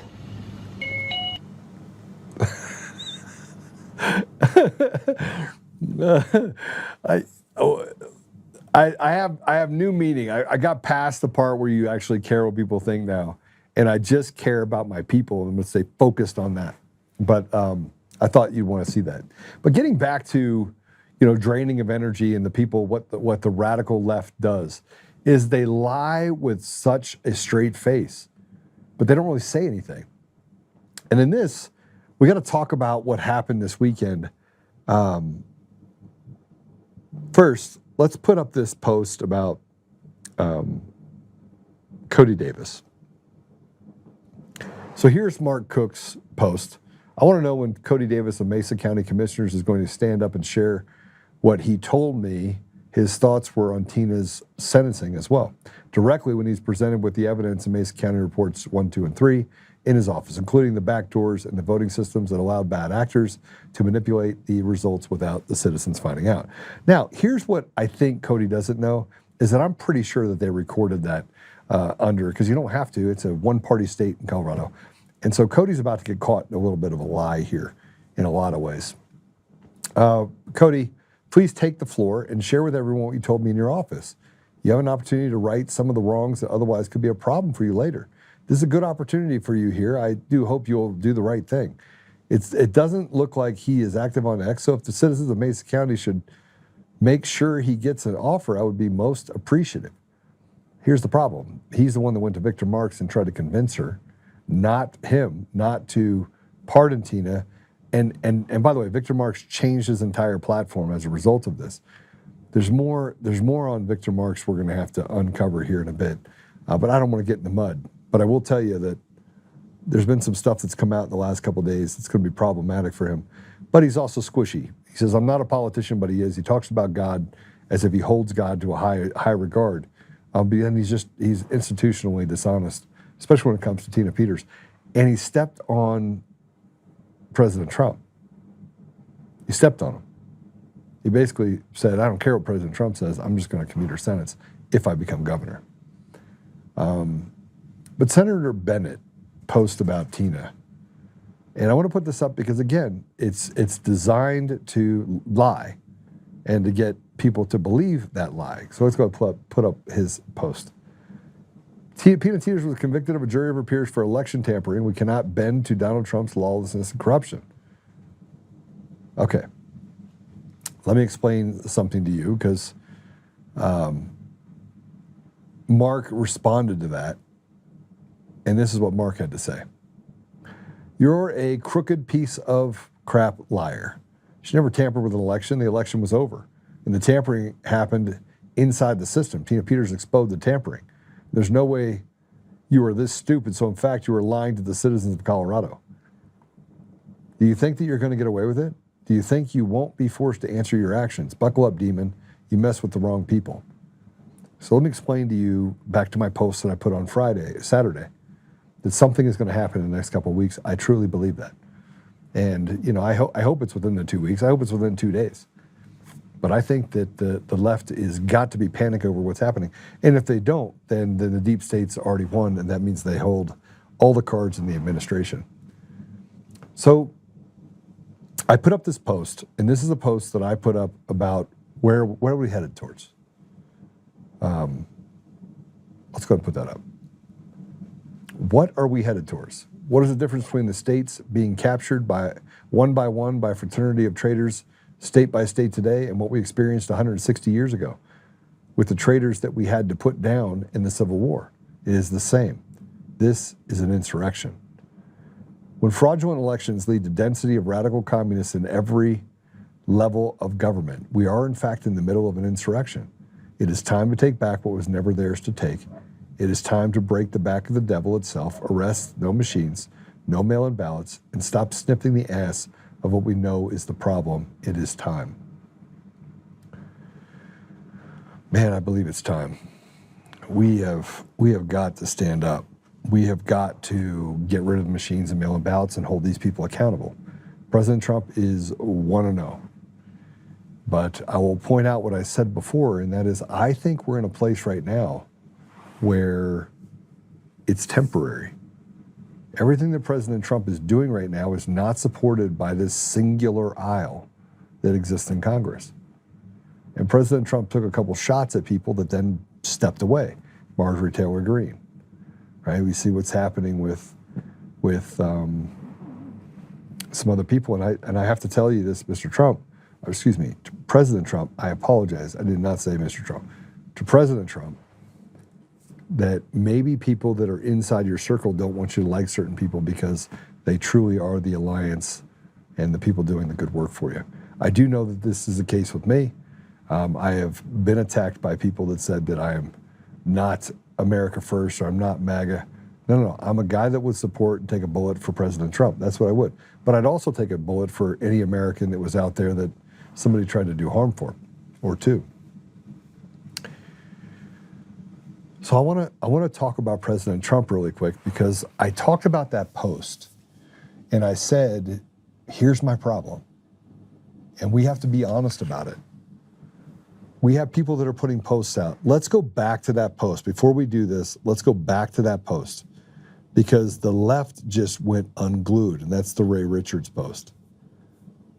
So let me read the post to you with the picture. Put the picture up first of the military man.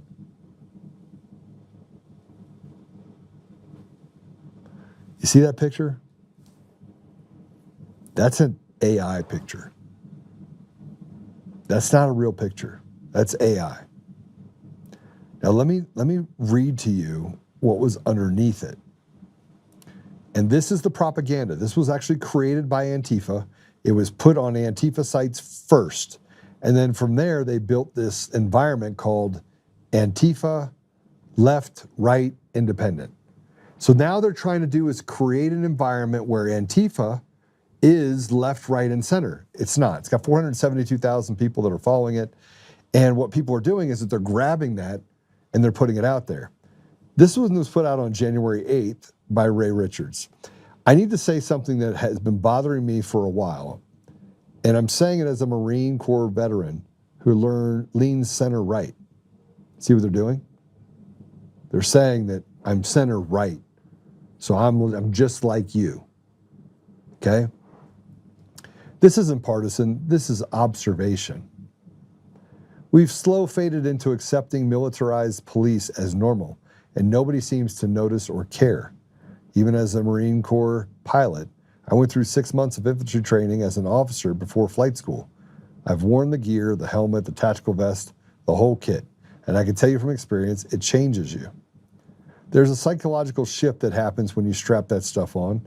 You feel different, you carry yourself different. You start seeing the environment differently. In the Marine Corps, that shift was appropriate because it's a combat culture and organization.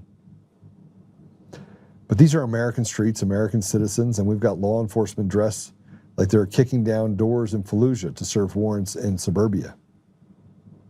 What happened at high standards and real police tactics? I think Adam 12, officers Reed and Malloy, crisp uniforms, a revolver, a baton, high standards and professionalism. They look like public servants because they were public servants. They de-escalated. They talked to people. They were part of the community. Now, tactical gear, beards, ball caps, Oakley sunglasses, sleeve tattoos, and a tactical kit that would make special operators jealous, and we've turned into a fetish. We celebrate it. We assume that because someone looks hard, they must be a professional. They're not. I love the Marine Corps, but to be honest, I was also blinded by it for a while. Mission first, unit over everything, and the mentality made sense in that context. But law enforcement doesn't get that critical examination. Back to Blue has become a shield against accountability. A blanket assumption that a badge plus gun equals hero. That tactical gear equals competence. It doesn't. Most people who join law enforcement aren't special operators. They're average people who desperately want to belong to something bigger than themselves. I understand that impulse deeply. It's why I joined the Marines. But wanting to belong doesn't make you qualified. Looking the part doesn't mean you can perform under pressure. And wrapping yourself in warrior aesthetics doesn't make you a warrior. Old school law enforcement represents something: standards, bearish, discipline, professionalism. Was it demonstrated, not costumed? A revolver and a baton meant you had to rely on your training, your words, your judgment, not overwhelming firepower. What I see now in law enforcement is the costume without the culture, the gear without the training, the authority without the accountability. Are there good people in law enforcement? Of course, I know some personally. But the reflexive law enforcement can do no wrong mentality is lazy, dangerous, and intellectually dishonest. A woman is dead, and before we sort ourselves into teams and start assigning blame, maybe we should ask harder questions. Why do we accept the militarized police force as normal? Why do we assume tactical gear equals tactical competence? Why have we let back to blue become a substitute for actual standards? I wore the uniform, I went through the training. I know what the gear does to your head. It shouldn't be normalized in American streets against American citizens. And if and we shouldn't pretend everyone wearing is qualified to carry it. The fact that he called her a effing bitch after he shot her 3 times should be a huge red flag for all of us. Okay, so let me put this in perspective for all of you, okay? Number one, I would not be surprised if what was written here was a lie. I wouldn't be surprised at all. Matter of fact, if you go to Ray Richards, if you go to his account and look it up, you can't see anything. He completely 1,000% made it so you can see nothing about his page. Go ahead and do it. Go do it. Go. There you go. There's his page. Go to the about part. There's nothing. You can see nothing. You can see 2 pictures. You can see 2 pictures, and when you go to those pictures, you can't click on them. He puts up a single post with a picture that gets 7,000 people to like it. A photo of someone that makes it look like that is what our law enforcement looks like that go out there for ICE. This is propaganda at its worst point. This is propaganda designed to do the same thing that George Floyd did in Minneapolis, that has led to all of these different protests where they want to at some point get the average everyday person to believe what they stand for is righteous and good. It is not righteous and good, and whoever wrote that was not a Marine. You don't turn into something different when you put on that uniform. You don't turn into something different when you put on that gear. You become convicted for why you signed up to become a Marine to begin with. But the entire post was written from a place of third person. They somehow, what being a Marine was about, being law enforcement, that these people are not qualified to do their job. That's not a Marine talking. And if you think that the guys that are in law enforcement aren't a majority of them previous military, they are, which shows me that the person that wrote this post is absolutely 1,000% not qualified to write the post. And frankly, it's probably a CIA post. It's a CIA post that was written by Antifa and this organization, which I can't believe that I didn't have more of a pinpoint on this, PSL, which is this group of socialist liberation group. I don't think Renee Good being shot was a good thing. But here's also what I believe. I believe that if you go out to do harm to people that are out there trying to keep people safe and get rid of illegals that are on the street that are doing harm, that have committed crimes, then that could happen to you. You could get caught in an environment where you make a decision that you can't come back from, and it could cost you your life. But the other side is not true. This article that's now going around and being shared by all these radical leftists, that's being adopted by people that I know. Like I saw it on a guy's page that is a conservative. And I'm thinking to myself, you call yourself a conservative, you didn't even do any research. Because nobody does the research. You don't try to figure out where the genesis of this is. It's kind of like the Antifa manifesto. What is happening right now is identical to what happened in 2020. And you're being fooled by the idea that somewhere along the line, you should feel guilty about getting criminal elements out of our communities. And this same ethos of this is we really should just have camp counselors on the road. And we shouldn't have them actually out there protecting them. And in the same breath, by the way, let's get rid of police force. Let's get rid of your gun rights. Let's get rid of the ability for you to protect yourself. That's where this came from. But nobody did the research. They just said, I feel bad for these people. I feel bad that she got shot 3 times. And he called her an effing bitch. She was an effing bitch. She tried to run him over. And let me explain to you what's going through my head when that guy came to my house. and I had an AR-15 and a pistol on me, and I'm trained on him. One, he was there to test me at 4 o'clock in the morning. 4 o'clock in the morning. And at 4:01, I was outside, and I had a gun on his noggin. And it's by the grace of God that I didn't pull the trigger and light that guy up, because he came to my house to do harm. Was I to feel bad about that? You know, killing a man will actually, it'll change you forever. But the other side is also true. And that is, someone should go home and be able to meet their family. And if you're out there as a citizen, standing against other citizens while watching and defending criminals and getting paid for it, she was a paid agitator. Oh, and she has 3 kids, of which 2 she lost custody of. But nobody talks about that either. And they're like, oh, well, Grok says it's not true. It is absolutely true. Okay, now let's get to this part. If somewhere along the line you were out there and you thought that, oh, you're right, we shouldn't militarize. No, we should not militarize the police.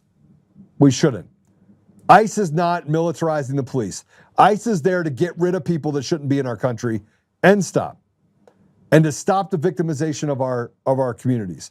Now, let me just tell you what the outcome is for not getting them out of our community. Go ahead and put up C1. This is Deborah Thompson. She was sexually assaulted by an illegal alien. He brutalized her in ways that would make a Hollywood horror film seem like Sesame Street. Well, Dakara clung to life. He took her battered body and threw it off a bridge. BLM never protested her. Race hustlers like Benjamin Crump, Al Sharpton, and Dominique Alexander remained stone cold silent. Jimmy Kimmel said nothing. Liberal influencers don't even know who she is. Not one liberal or Democrat chanted, say her name. Not a single one. The mainstream media buried her story extremely fast, like they wanted it gone before the sun even came up. Dakara Thompson was a mother, too. Her killer's action made her 2-year-old son an orphan, yet not a single Democrat posted about her.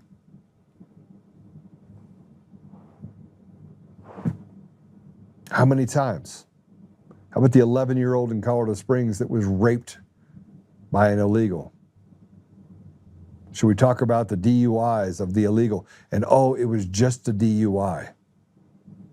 Well, how about the DUI that saw an illegal get 2 years in jail and he ended the life of 3 American citizens? Like, if you want to talk about not being a victimless crime, I have no interest in standing up for illegals. I want to start by saying you're here illegally.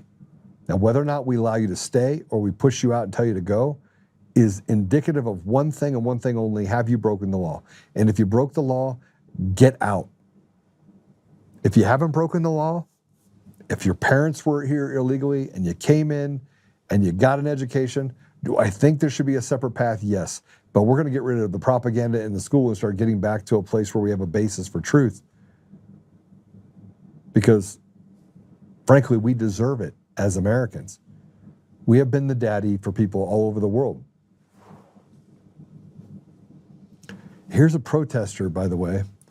If you want to talk about the lunacy of what we're dealing with, this is a protester that's talking about Trump and his supporters. This is the radical left that gets supported by a post that says, oh, have compassion, and we got to get rid of these people because they're not even qualified to carry a gun. It's designed as an op, and you need to know it's an op, and you need to go tell people that it's an op because you know it's an op.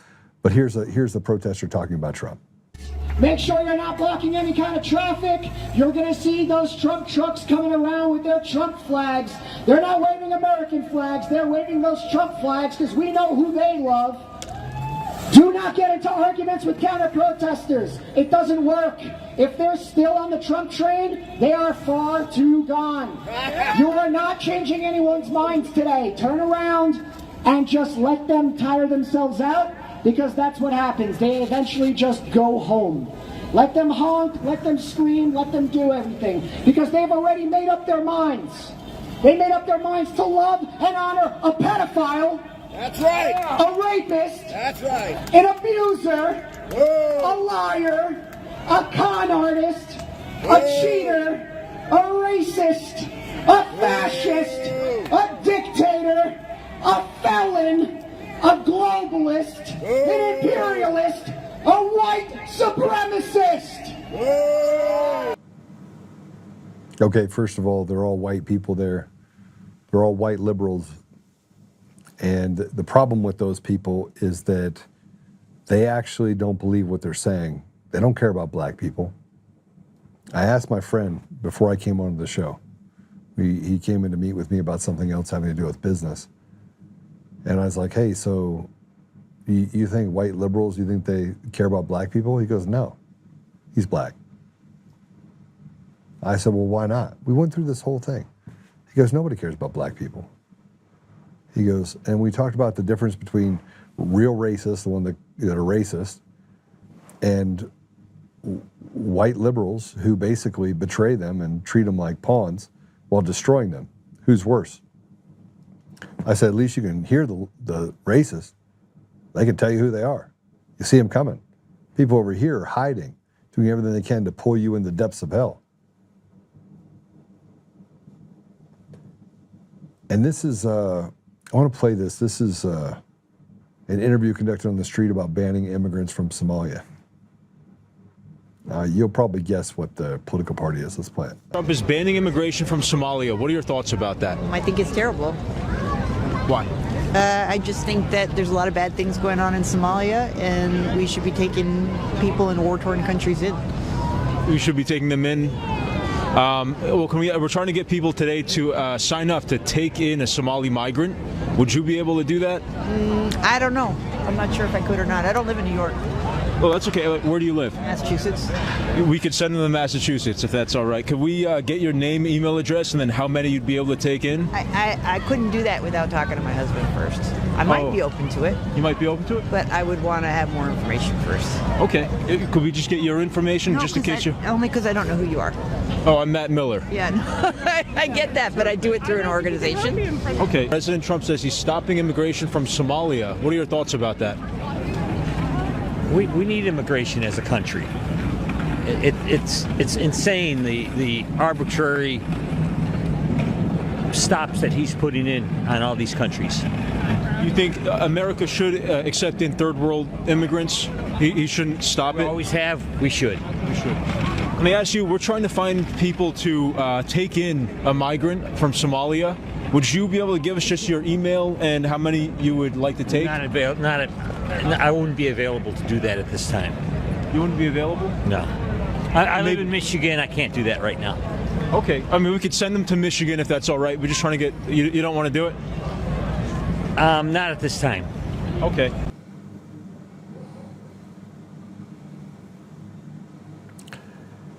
You know, you say that war-torn country, you would be hard-pressed for people to understand where Somalia is. So just by without going to Google, don't go to Google, by a show of hands in the comments, how many of you know where Somalia is? How many? How many of you know where Somalia is? I'll wait for a couple comments. Do you really know where Somalia is? So anybody? Just say no. Just put in no, yes, yes, no. Like I know where it is, I don't know where it is. This is one of those experiments. How many of you truly know where Somalia is? It's okay to say you don't know. I know roughly where. So Chris, where's roughly? Tell me roughly where. Patrick, did you know? Yeah, not me. Don't give a fuck. Okay, Pop. So I have been on this hunt of asking people when I get into comments. I go, "Do you know where Somalia is?" And I want to catch them on the go. Yes, I know. So we got one that does. Yes, you do know. No, you don't know. Yes. Okay, now, where is it? If you were to describe it with one word, just tell me where it is. Where is it?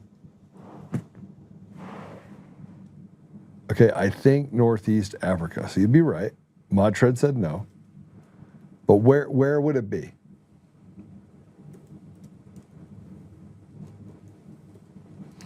Okay, come on. Just a couple more comments. It's really, I'll be able to tell right off the bat whether or not you cheated, too. Where is Somalia? Okay, it's in Africa. Yes. No way it's in Africa. I thought, you know what? I thought it was in Britain with how many people were up there. East Africa. Okay, we got closer. East Africa. These comments are great, right? Not sure, so Bob Dole, Bob MF and Dole. Bob Dole, somewhere in Africa. Okay, so we know that somewhere in Africa, right? Okay, so there's one word that's always used. You've heard me say it before. It's called the Horn of Africa. It is on the northeast side of Africa. It sits above Kenya. Okay, and then, so most people don't know where it is. You have no idea. And you could say, well, how at war are they in Somalia? And they're like, oh yeah, it's terrible. And I just shake my head. I have people out there. I was talking to somebody who said, you know, we can't hold it always against these Somalis and everything else. And I was like, oh yeah? All right, well, where's Somalia? Where, if you were looking at it on a map, where would it be? I didn't have one person tell me where it was. And I said, use the words to describe Somalia. Not one person said the Horn of Africa. Not one person on here said the Horn of Africa. How do I know the Horn of Africa? Because you have to go around it. That's why you had all these ships that would get caught off the Horn of Africa, and then they would have the pirate issue. It was like the perfect storm. Like, most people don't understand this. But we're over here virtue signaling like these guys just did on TV or on the show. They do not have the ability to understand even what they're arguing against. It's virtue signaling. And but the car can just get killed, no problem. Let's rape little children. Let's say that we're for something while something not, like doing something completely antithetical to being a good person. You know, it reminds me of the guy that runs out and says, I'm gonna go take care of all these people and I'm gonna just stop people from sex trafficking, and then they don't even have the ability to take care of their own children. So their kids grow up without a father, but that person goes out and says, I'm gonna go save people in another country. I'm gonna be the hero, while they neglect their own children. That's the problem I have with politicians and shitty people who try to look like they're something they're not. I'd say the fruit of my tree is really, really good. My children have had exceptional lives growing up. It doesn't mean I was always there because I was overseas, but I was always there. I was always present. And when it came down to it, when my kids needed me, when I saw that something was happening and it wasn't stable for them, I quit. I was really good at what I did overseas. I sat at Doha, Qatar. You could talk to my daughter about it. She was doing horribly. She did not want her dad gone. So I quit. I came home and I cut grass. I cut grass at our family event center. Yeah, I cut grass. I went from being the guy that everybody, you know, wanted advice from and had me build stuff and getting seats at the tables with kings and presidents and prime ministers and just being a fly on the wall, just writing stuff out. People that were like, Joe, hey, let's get Joe to do this. Being the guy to just cutting grass because I needed to be there for my kids. But that's not what these liberals are. They don't want to sacrifice anything. They want to look good to avoid looking bad. And here's a witness. I want to show you this visit in Boulder, Colorado. This is crazy. Let's go ahead and play this cut for. All right, so I am out here in Boulder, Colorado. Haven't been in Boulder in a very long time, for many reasons. But I am here in Boulder, Colorado today, and I'm just like checking it out, looking at all the stuff. But I had to come over here to look at some of the stuff that's on this flyer board and some of the things that are being displayed here in Boulder. But let's check it out. Let's check it out together. We've got this amazing laundry list of propaganda here from the Young Democrat Socialists and training seminars and sessions on how to be a good little commie. The Boulder DSA, Socialist Sunday School, Democrat Socialism 101 here in Boulder, okay? So when I say I haven't been to Boulder in a long time, this is a reason why, folks. Check it out.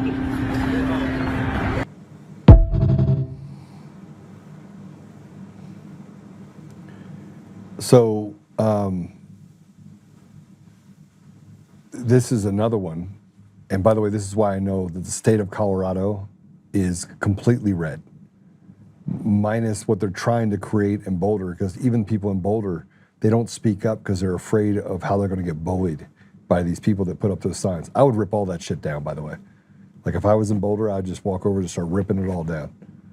And watch, nobody will say anything to you because they're sick of it too. They feel like they've been held hostage by these radical demons. They're demons. But here's somebody that moved to Colorado. Here you go. Something I think that's really interesting and weird since I've moved to Colorado is how much the locals don't want us here as transplants. Like, it's been really hard for me to meet people because everyone is so guarded and unwelcoming.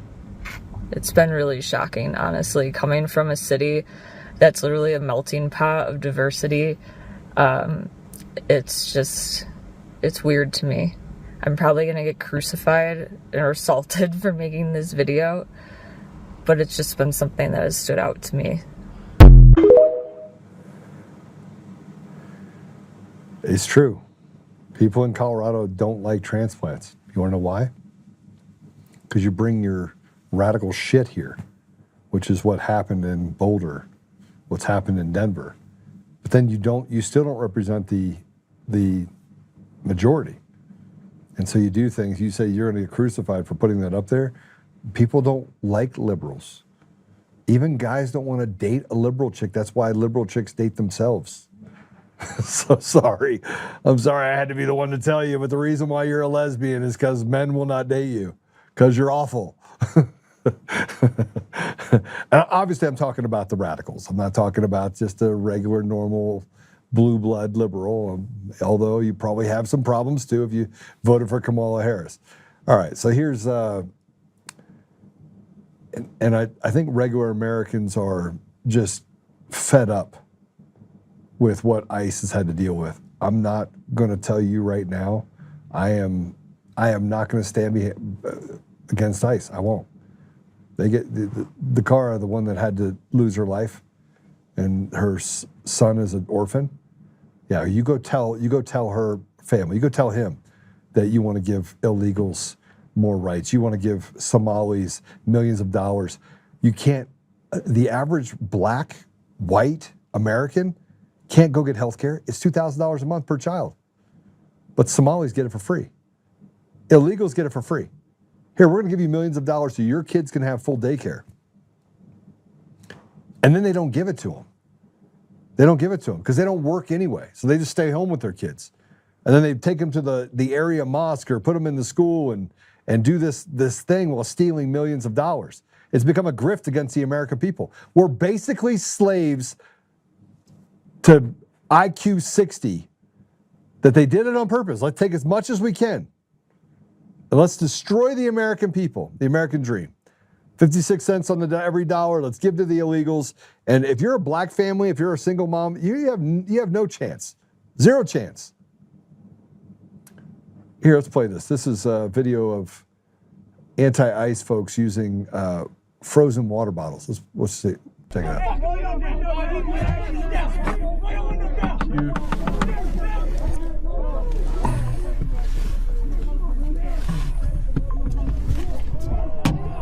Get out of the way! Get out of the way!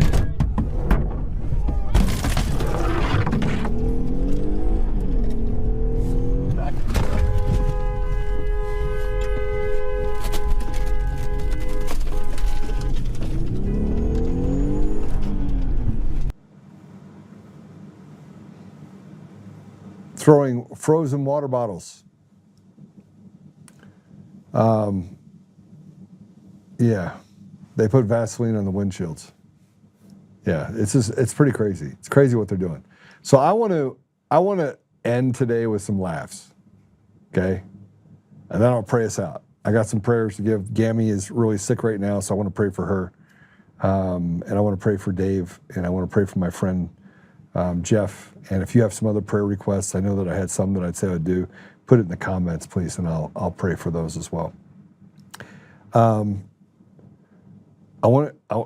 For those of you that are in my generation, you understand what dodgeball is. Let's play it. The reason why this generation is so soft is because they haven't heard this. Tell me why my ass just flinched. I still got marks on my face from that rubber ball. This generation out here playing dodgeball with squishmallows. Meanwhile, we was taking 90-mile-an-hour heaters to the face with that something. I can still smell it. What the? I'll have to tell you that I was one of the guys throwing 90-mile-an-hour heaters. I would take my daughter and my son. Matter of fact, I wish my daughter was here. She will attest to this. We would go to the place where you have the bouncy house deal. What's it called? The trampoline park. And they had dodgeball things at the trampoline park. Well, they've replaced those too. But they used to have these smaller balls, and I could still throw them at like Mach 8. And you'd see kids trying to jump over the ball, and I'd hit the bottom of their foot, and they'd be like, wham! my son would be like, Dad, you are vicious. I'm like, hey, you stepped onto this plate. You gotta take it like a man. No, really. I used to have fun with Matt's soccer team. We'd go play dodgeball. But that's a real deal. When I was younger, we had those balls, and they were amazing. And then I just wanted you to be able to see that Maduro's okay, and that we had some behind-the-scene footage of Maduro that they released. And just for Brian Cate's sake, this is totally putting out national security secrets. I know somebody's going to come knocking on my door for putting this video up, but I had to share it. I felt like it was obligated, that the American people needed to know that we had behind-the-scene footage. Play it.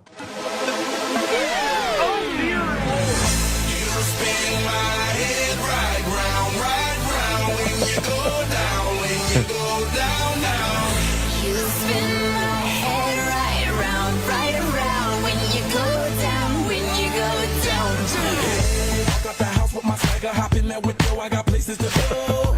But the same time is precious, I look at my Cartier out of control. Just like my mind where I'm going, no women, no shorties, no nothing but clothes. No stopping at my Pirelli's on. Unlike my jewelry, that's always on. I know the storm is coming, my pockets keep telling me it's gonna shower. Call up my homies, it's on and popping the night, cause it's meant to be ours. We keep a fade away. Yeah, so just a little bit of, the Hello Kitty's a little over the top, but, he didn't have time to grab his stuff. But, yeah, it's, all right. In other news, the Buffalo Bills are going to be playing the Denver Broncos. You guys are like, I don't care about football. All right, well, I kind of care a little bit about it because my Steelers are in it to win it. They're playing tonight. It's going to be an amazing game. We have some prayers. My wife is from Buffalo. Go Bills. All right, there you go. I'll let you have that. Who shares a border? Somebody tell me what they share. What are you talking about sharing a border? Yeah. Let's see what else. We're going to be praying for a few people. Prayers for Gammy.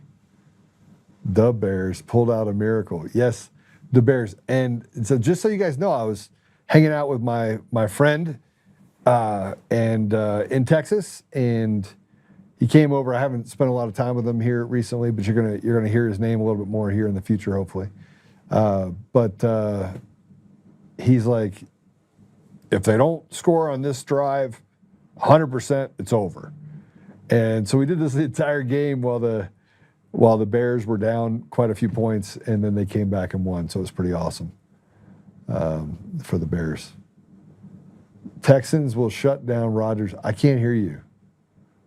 Gambling man, I can't hear you. Matter of fact, I don't think you're right. And then Susan, you're a Bills fan? I thought you were a Steelers fan.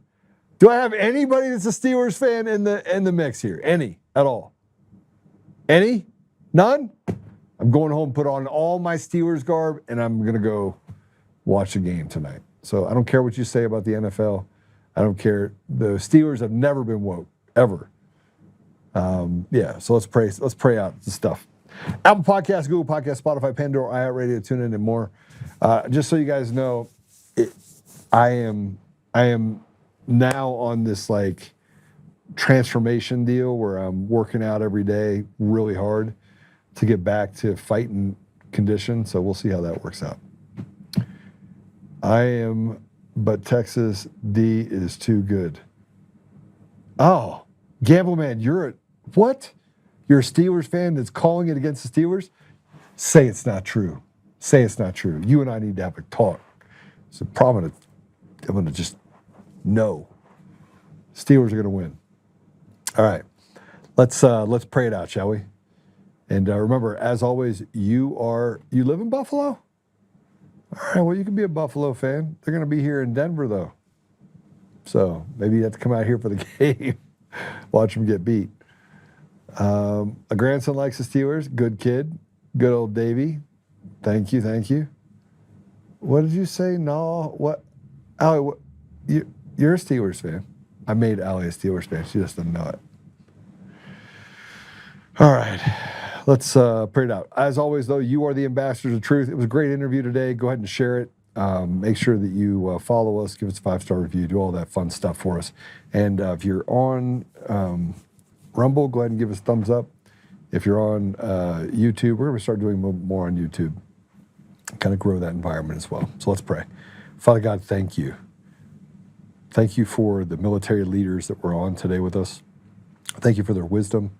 And thank you for their care and support and for their ability to still want to serve even after retiring from active duty. Father, we're grateful for the people that are leaders in our nation, both that are serving in the administration, the president, the ICE agents, the people that are really trying to make our country safer and to undo all of this radical things that have been happening in our community and our country for so long. We realize that we have an enemy within our ranks. And we do also realize that we are facing an insurrection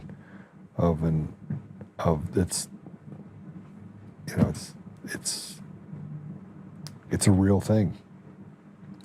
Father, we do know that everything happens in your time. We do know that your will be done. So, Father, we do ask you give us the strength to step in the gap.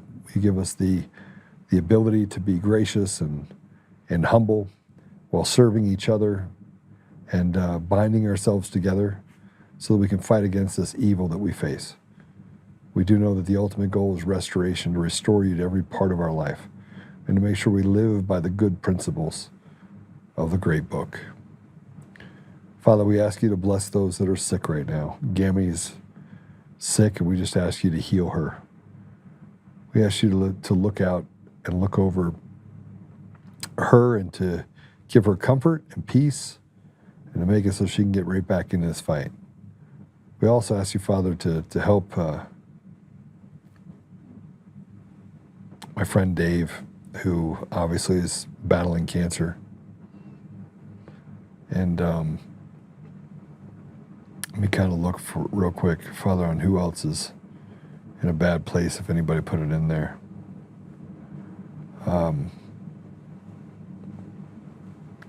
We know that there's just a lot of opportunity for people to be in a position where they are sick, where they do face challenges like cancer and other debilitating diseases and or ailments. But Father, I just ask you to give people the ability to heal themselves, to change habits, to use the alternatives that we have out there to heal some of these sicknesses. More importantly, Father, I just ask you to give those that are sick comfort. My friend Jeff has just found out that he has no cancer in his body. So I'll say thank you, Father, for that. Thank you. Thank you. It's been a long road for Jeff. And I just ask you to look over Pam and Jeff as they travel back to Colorado, that they may do so safely and that they may have have the ability to kind of just relax and enjoy and celebrate this victory, your victory. Father, help us that we may support whatever it is that President Trump is doing, this 5D chess that we know is there. More importantly, Father, I just ask you to keep President Trump and his administration and the people that are working out there to restore good to our nation, that you keep them safe and that you allow them to bind themselves together and to see the evil coming before it comes and to be able to combat it. We ask for these things, Father, humbly, in Jesus' name. Amen. All right. You guys are sitting here talking. Enjoy your foosball. Thank you for everything, Joe. Thanks, Bob. It's good to see you guys. Remember, Apple Podcasts, Google Podcasts, Spotify, Pandora, iHeartRadio, TuneIn, and more. We're on a bunch of different channels, but go ahead and share with us. We're also doing really well on Facebook. I don't know what it is, but Facebook and Instagram. And I got banned on Instagram from sending comments because I got a nice comment sent over. And so I responded because they threatened me. So I obliged and sent something back, and Instagram banned me for 24 hours. So I'll just apologize to Instagram for biting into it. I let somebody live rent-free in my head for a minute, but that won't happen again. So God bless you all. See you soon. Have a great week, and we'll be right back at it tomorrow.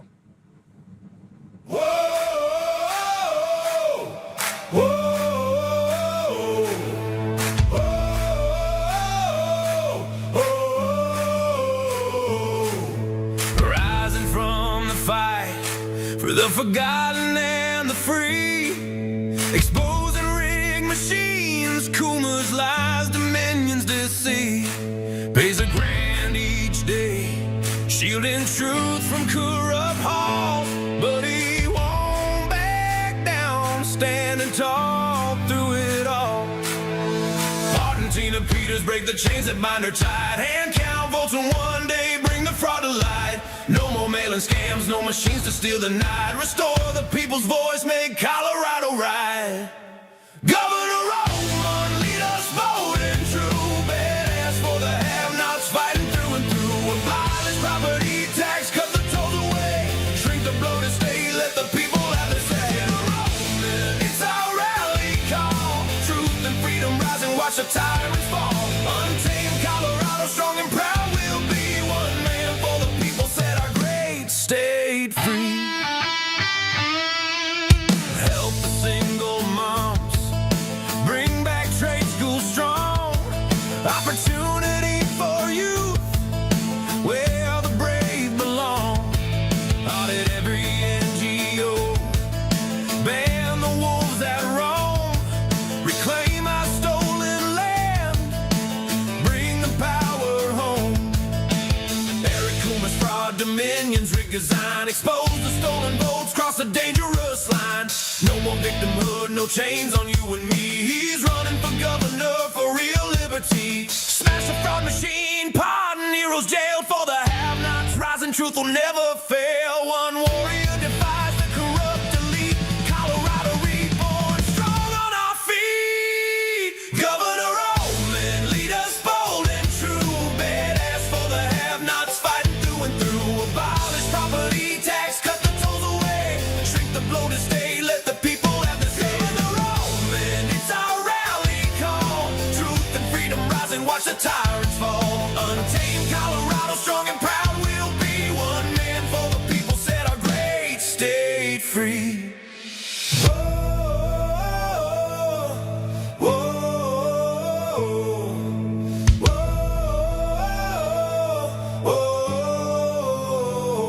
Governor Oltmann, lead us bold and true. Governor Oltmann, freedom forever, Colorado rise.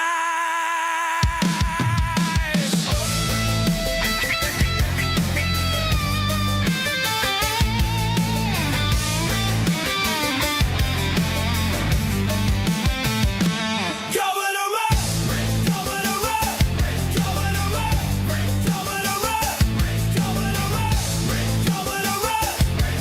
Whoa.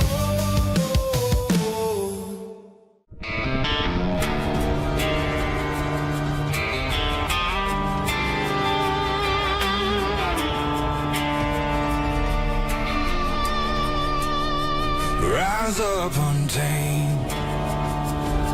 In the heart of the fight where the wild ones roam, Joe Oltmann's calling, bringing truth back home. From conservative daily to this untamed fire, we shatter the silence, lifting spirits higher. No chains can hold us, no lies can prevail. Authentic and fearless on this rugged trail. Patriots gather under stars and stripes. Untamed nation, igniting the night. Untamed nation, let the truth roll out in this land of the free. Standing proud from sea to shining sea, we won't back down. Catch the fire, wear the crown. Untamed nation, it's our battle song, motivating hearts where the brave belong. Yeah, untamed and wild, forever strong. Play it again all night long.